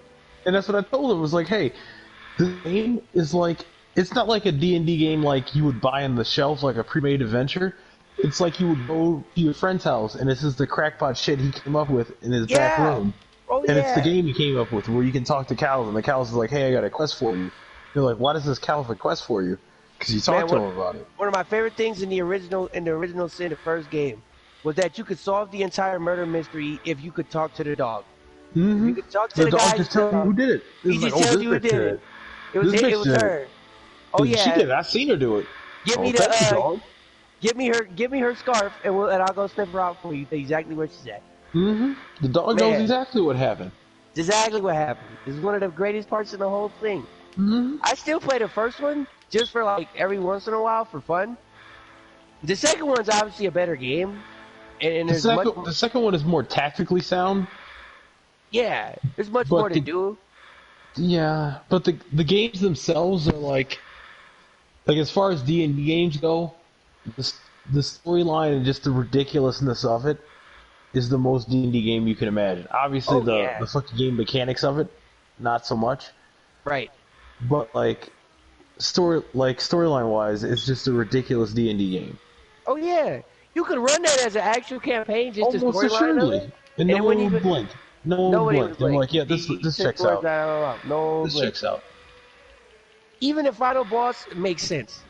Because that's a final boss style monster. You could just say, oh, it's a force dragon. Here comes the force dragon. Yeah, that's a final boss, D&D style boss. A force dragon? It's a force dragon. Made it. Or negative energy dragon, whatever you want to call it. Negative energy dragon, I guess. You could go that far if you want to. But it doesn't matter. No, but it doesn't. The game itself, the storyline of it is this is a D&D campaign that somebody just made, and they're like, hey, let's make a video game out of it. They really did. They really did. And the classes are spot on. Everything. Here's the thing about Divinity, though. The classes don't matter. It doesn't. But in true D&D, when have the classes ever kind of mattered to the point where the classes matter in D&D? I guess. Like in Divinity, the classes matter 4%. I get what you're saying. In regular D&D, the classes matter probably 40 to 50%. Okay. Because it does limit what you can do. I guess you can say it limits what you can choose. If you start in Divinity, if you start as a rogue, you could end up as a wizard. Still become a master spellcaster. Yeah, by the time. Right. In D&D, if you start as a rogue, you're not going to be casting Wish. No, you're not going to cast Wish. You might cast some other stuff, but it definitely ain't going to be Wish. You can cast some spells, but you're not going to be casting Wish. You're definitely, not Wish, no. But that's what... Divinity is storyline-wise... It's also got my favorite crafting system out of a lot of these games. Well, Divinity's crafting system is bonkers because it doesn't make any fucking sense. No, it doesn't. Did you play the first two Baldur's Gates from? Yes. Okay. So, the first two Baldur's Gates, the first one, I really liked. This game is great. Oh, yeah. The second Baldur's Gate, I was like, this game is really, really great. Oh, yeah. But that was because it happened in AD&D 2nd Edition after all the, random fucking super TSR books happened. Oh yeah, the second ed rules. I love Baron in that game and the Elf Necromancer. Oh no, I played Kensai all day, every day. Oh yeah, because you were basically a monk with a sword. Yeah, well, you were a monk with a sword. You were a monk with a sword. I can't think of any other way. I played Kensai all day, every day, in fucking AD&D 2nd Edition. Yeah. But it depends on what ends up happening with the. Because I obviously don't, I still know more about 2nd Edition AD&D than I do about 5th Edition D&D. Yeah, because in 5th Edition, you don't have to know everything. You just have to it's not even that, though. I grew up with 2nd Edition AD&D up until 3 came out. So, I spent so much time learning 2nd Edition AD&D that it made sense to me. But, 5th Edition AD&D, there's things that I'm going to be I guess that makes sense. I'll just take it for what it is as a game system. But Baldur's Gate 2 and Baldur's Gate 1, I was yeah, this makes sense. Yeah, that's second ed. It's second ed. Me and Joe used to always make a joke about something, and it's true for every D&D. We be saying there's 2 reasons to become a wizard. Roman always chooses the second one. And what's that? Roman became a wizard to learn how to cast Fireball. So there you go. You know what I mean? Second ed D&D was one of those games where you casted Fireball, man, it was your everything, or you were an elf, man, that's your everything. This is why I know I'm a bard, because Fireball isn't the reason I was becoming a wizard. I was becoming a wizard for fucking Cloud Kill and fucking weird battlefield control spells. Well, that's what most people do as a wizard. I'm actually the weird one. You would think I wouldn't be, but most people actually play wizard or spellcaster most of the time. Actually know all that sort of thing. No, no. No. I would feel most people would want to cast the spell that does the most damage to the most amount of people. Most people want to train of cast thought is- Fireball. Like Most my people want to favorite, cast Fireball. like my favorite spell, most of the time is either like Haste or Dimension Door. Like, Yeah, that's I why I love it. picked up his. That's why I picked up freaking Wizard. Like haste, Oh, haste is secretly probably the best damage dealing. Haste Oh, is the haste? best damage dealing third level spell, I love buffs. Buffs? I love buffs. Haste is but not- it doesn't seem like it until you actually sit down and do math. Oh, You yeah. sit there and think about it, like, well, he got an extra attack, he got an extra attack, so we only hit on 60% of the attacks. You calculate the math, and you're like this, and you're like this, and you're like, okay, so for each haste I cast per round, like, and you calculate the damage you deal, and you're like, I deal 13 extra damage Oh yeah. by casting haste over fireball. You're right. Like fireball feels great when you do it and you wipe out a fucking army of kobolds. But in a fight that actually matters, like a fight you weren't gonna win anyway, haste doesn't matter, or fireball doesn't matter. No. And like, Fireball's only pertinent when you're gonna win the fight anyway, and you just don't want to waste time. right. You're That's right. the only time fireball matters. No, you're absolutely Or right. Swarms. Or swarms. Or swarms. Or yes, that is true. Once swarms got introduced in third edition, and they had all their stupid immunities or whatever. Oh yeah. But like Still once things had immunities and stuff like that. But like for the most part, Yeah, for the Fireball most part, was only Haste, for quick combat. Haste is going to outperform Fireball 9 times out of 10. So But just- that's why guys, Fireball aged you a year when you casted it. I got a Haste aged you a year. I'm That's what gonna I'm have saying. to. That's why it aged you a year in second edition when you casted it. Mike, It's like, Joe's well, trying I'm to- gonna Joe's take a trying to year leave off your life for this. I gotta let you guys go. This is Joe's the end of trying my to- stream. Usually, this is longer than I usually stay. So, you guys Yeah. have a good night. I was trying to get Joe to tell the story about when you spoke to the swarm and you rolled around in the boat to get to communicate with him. Peace.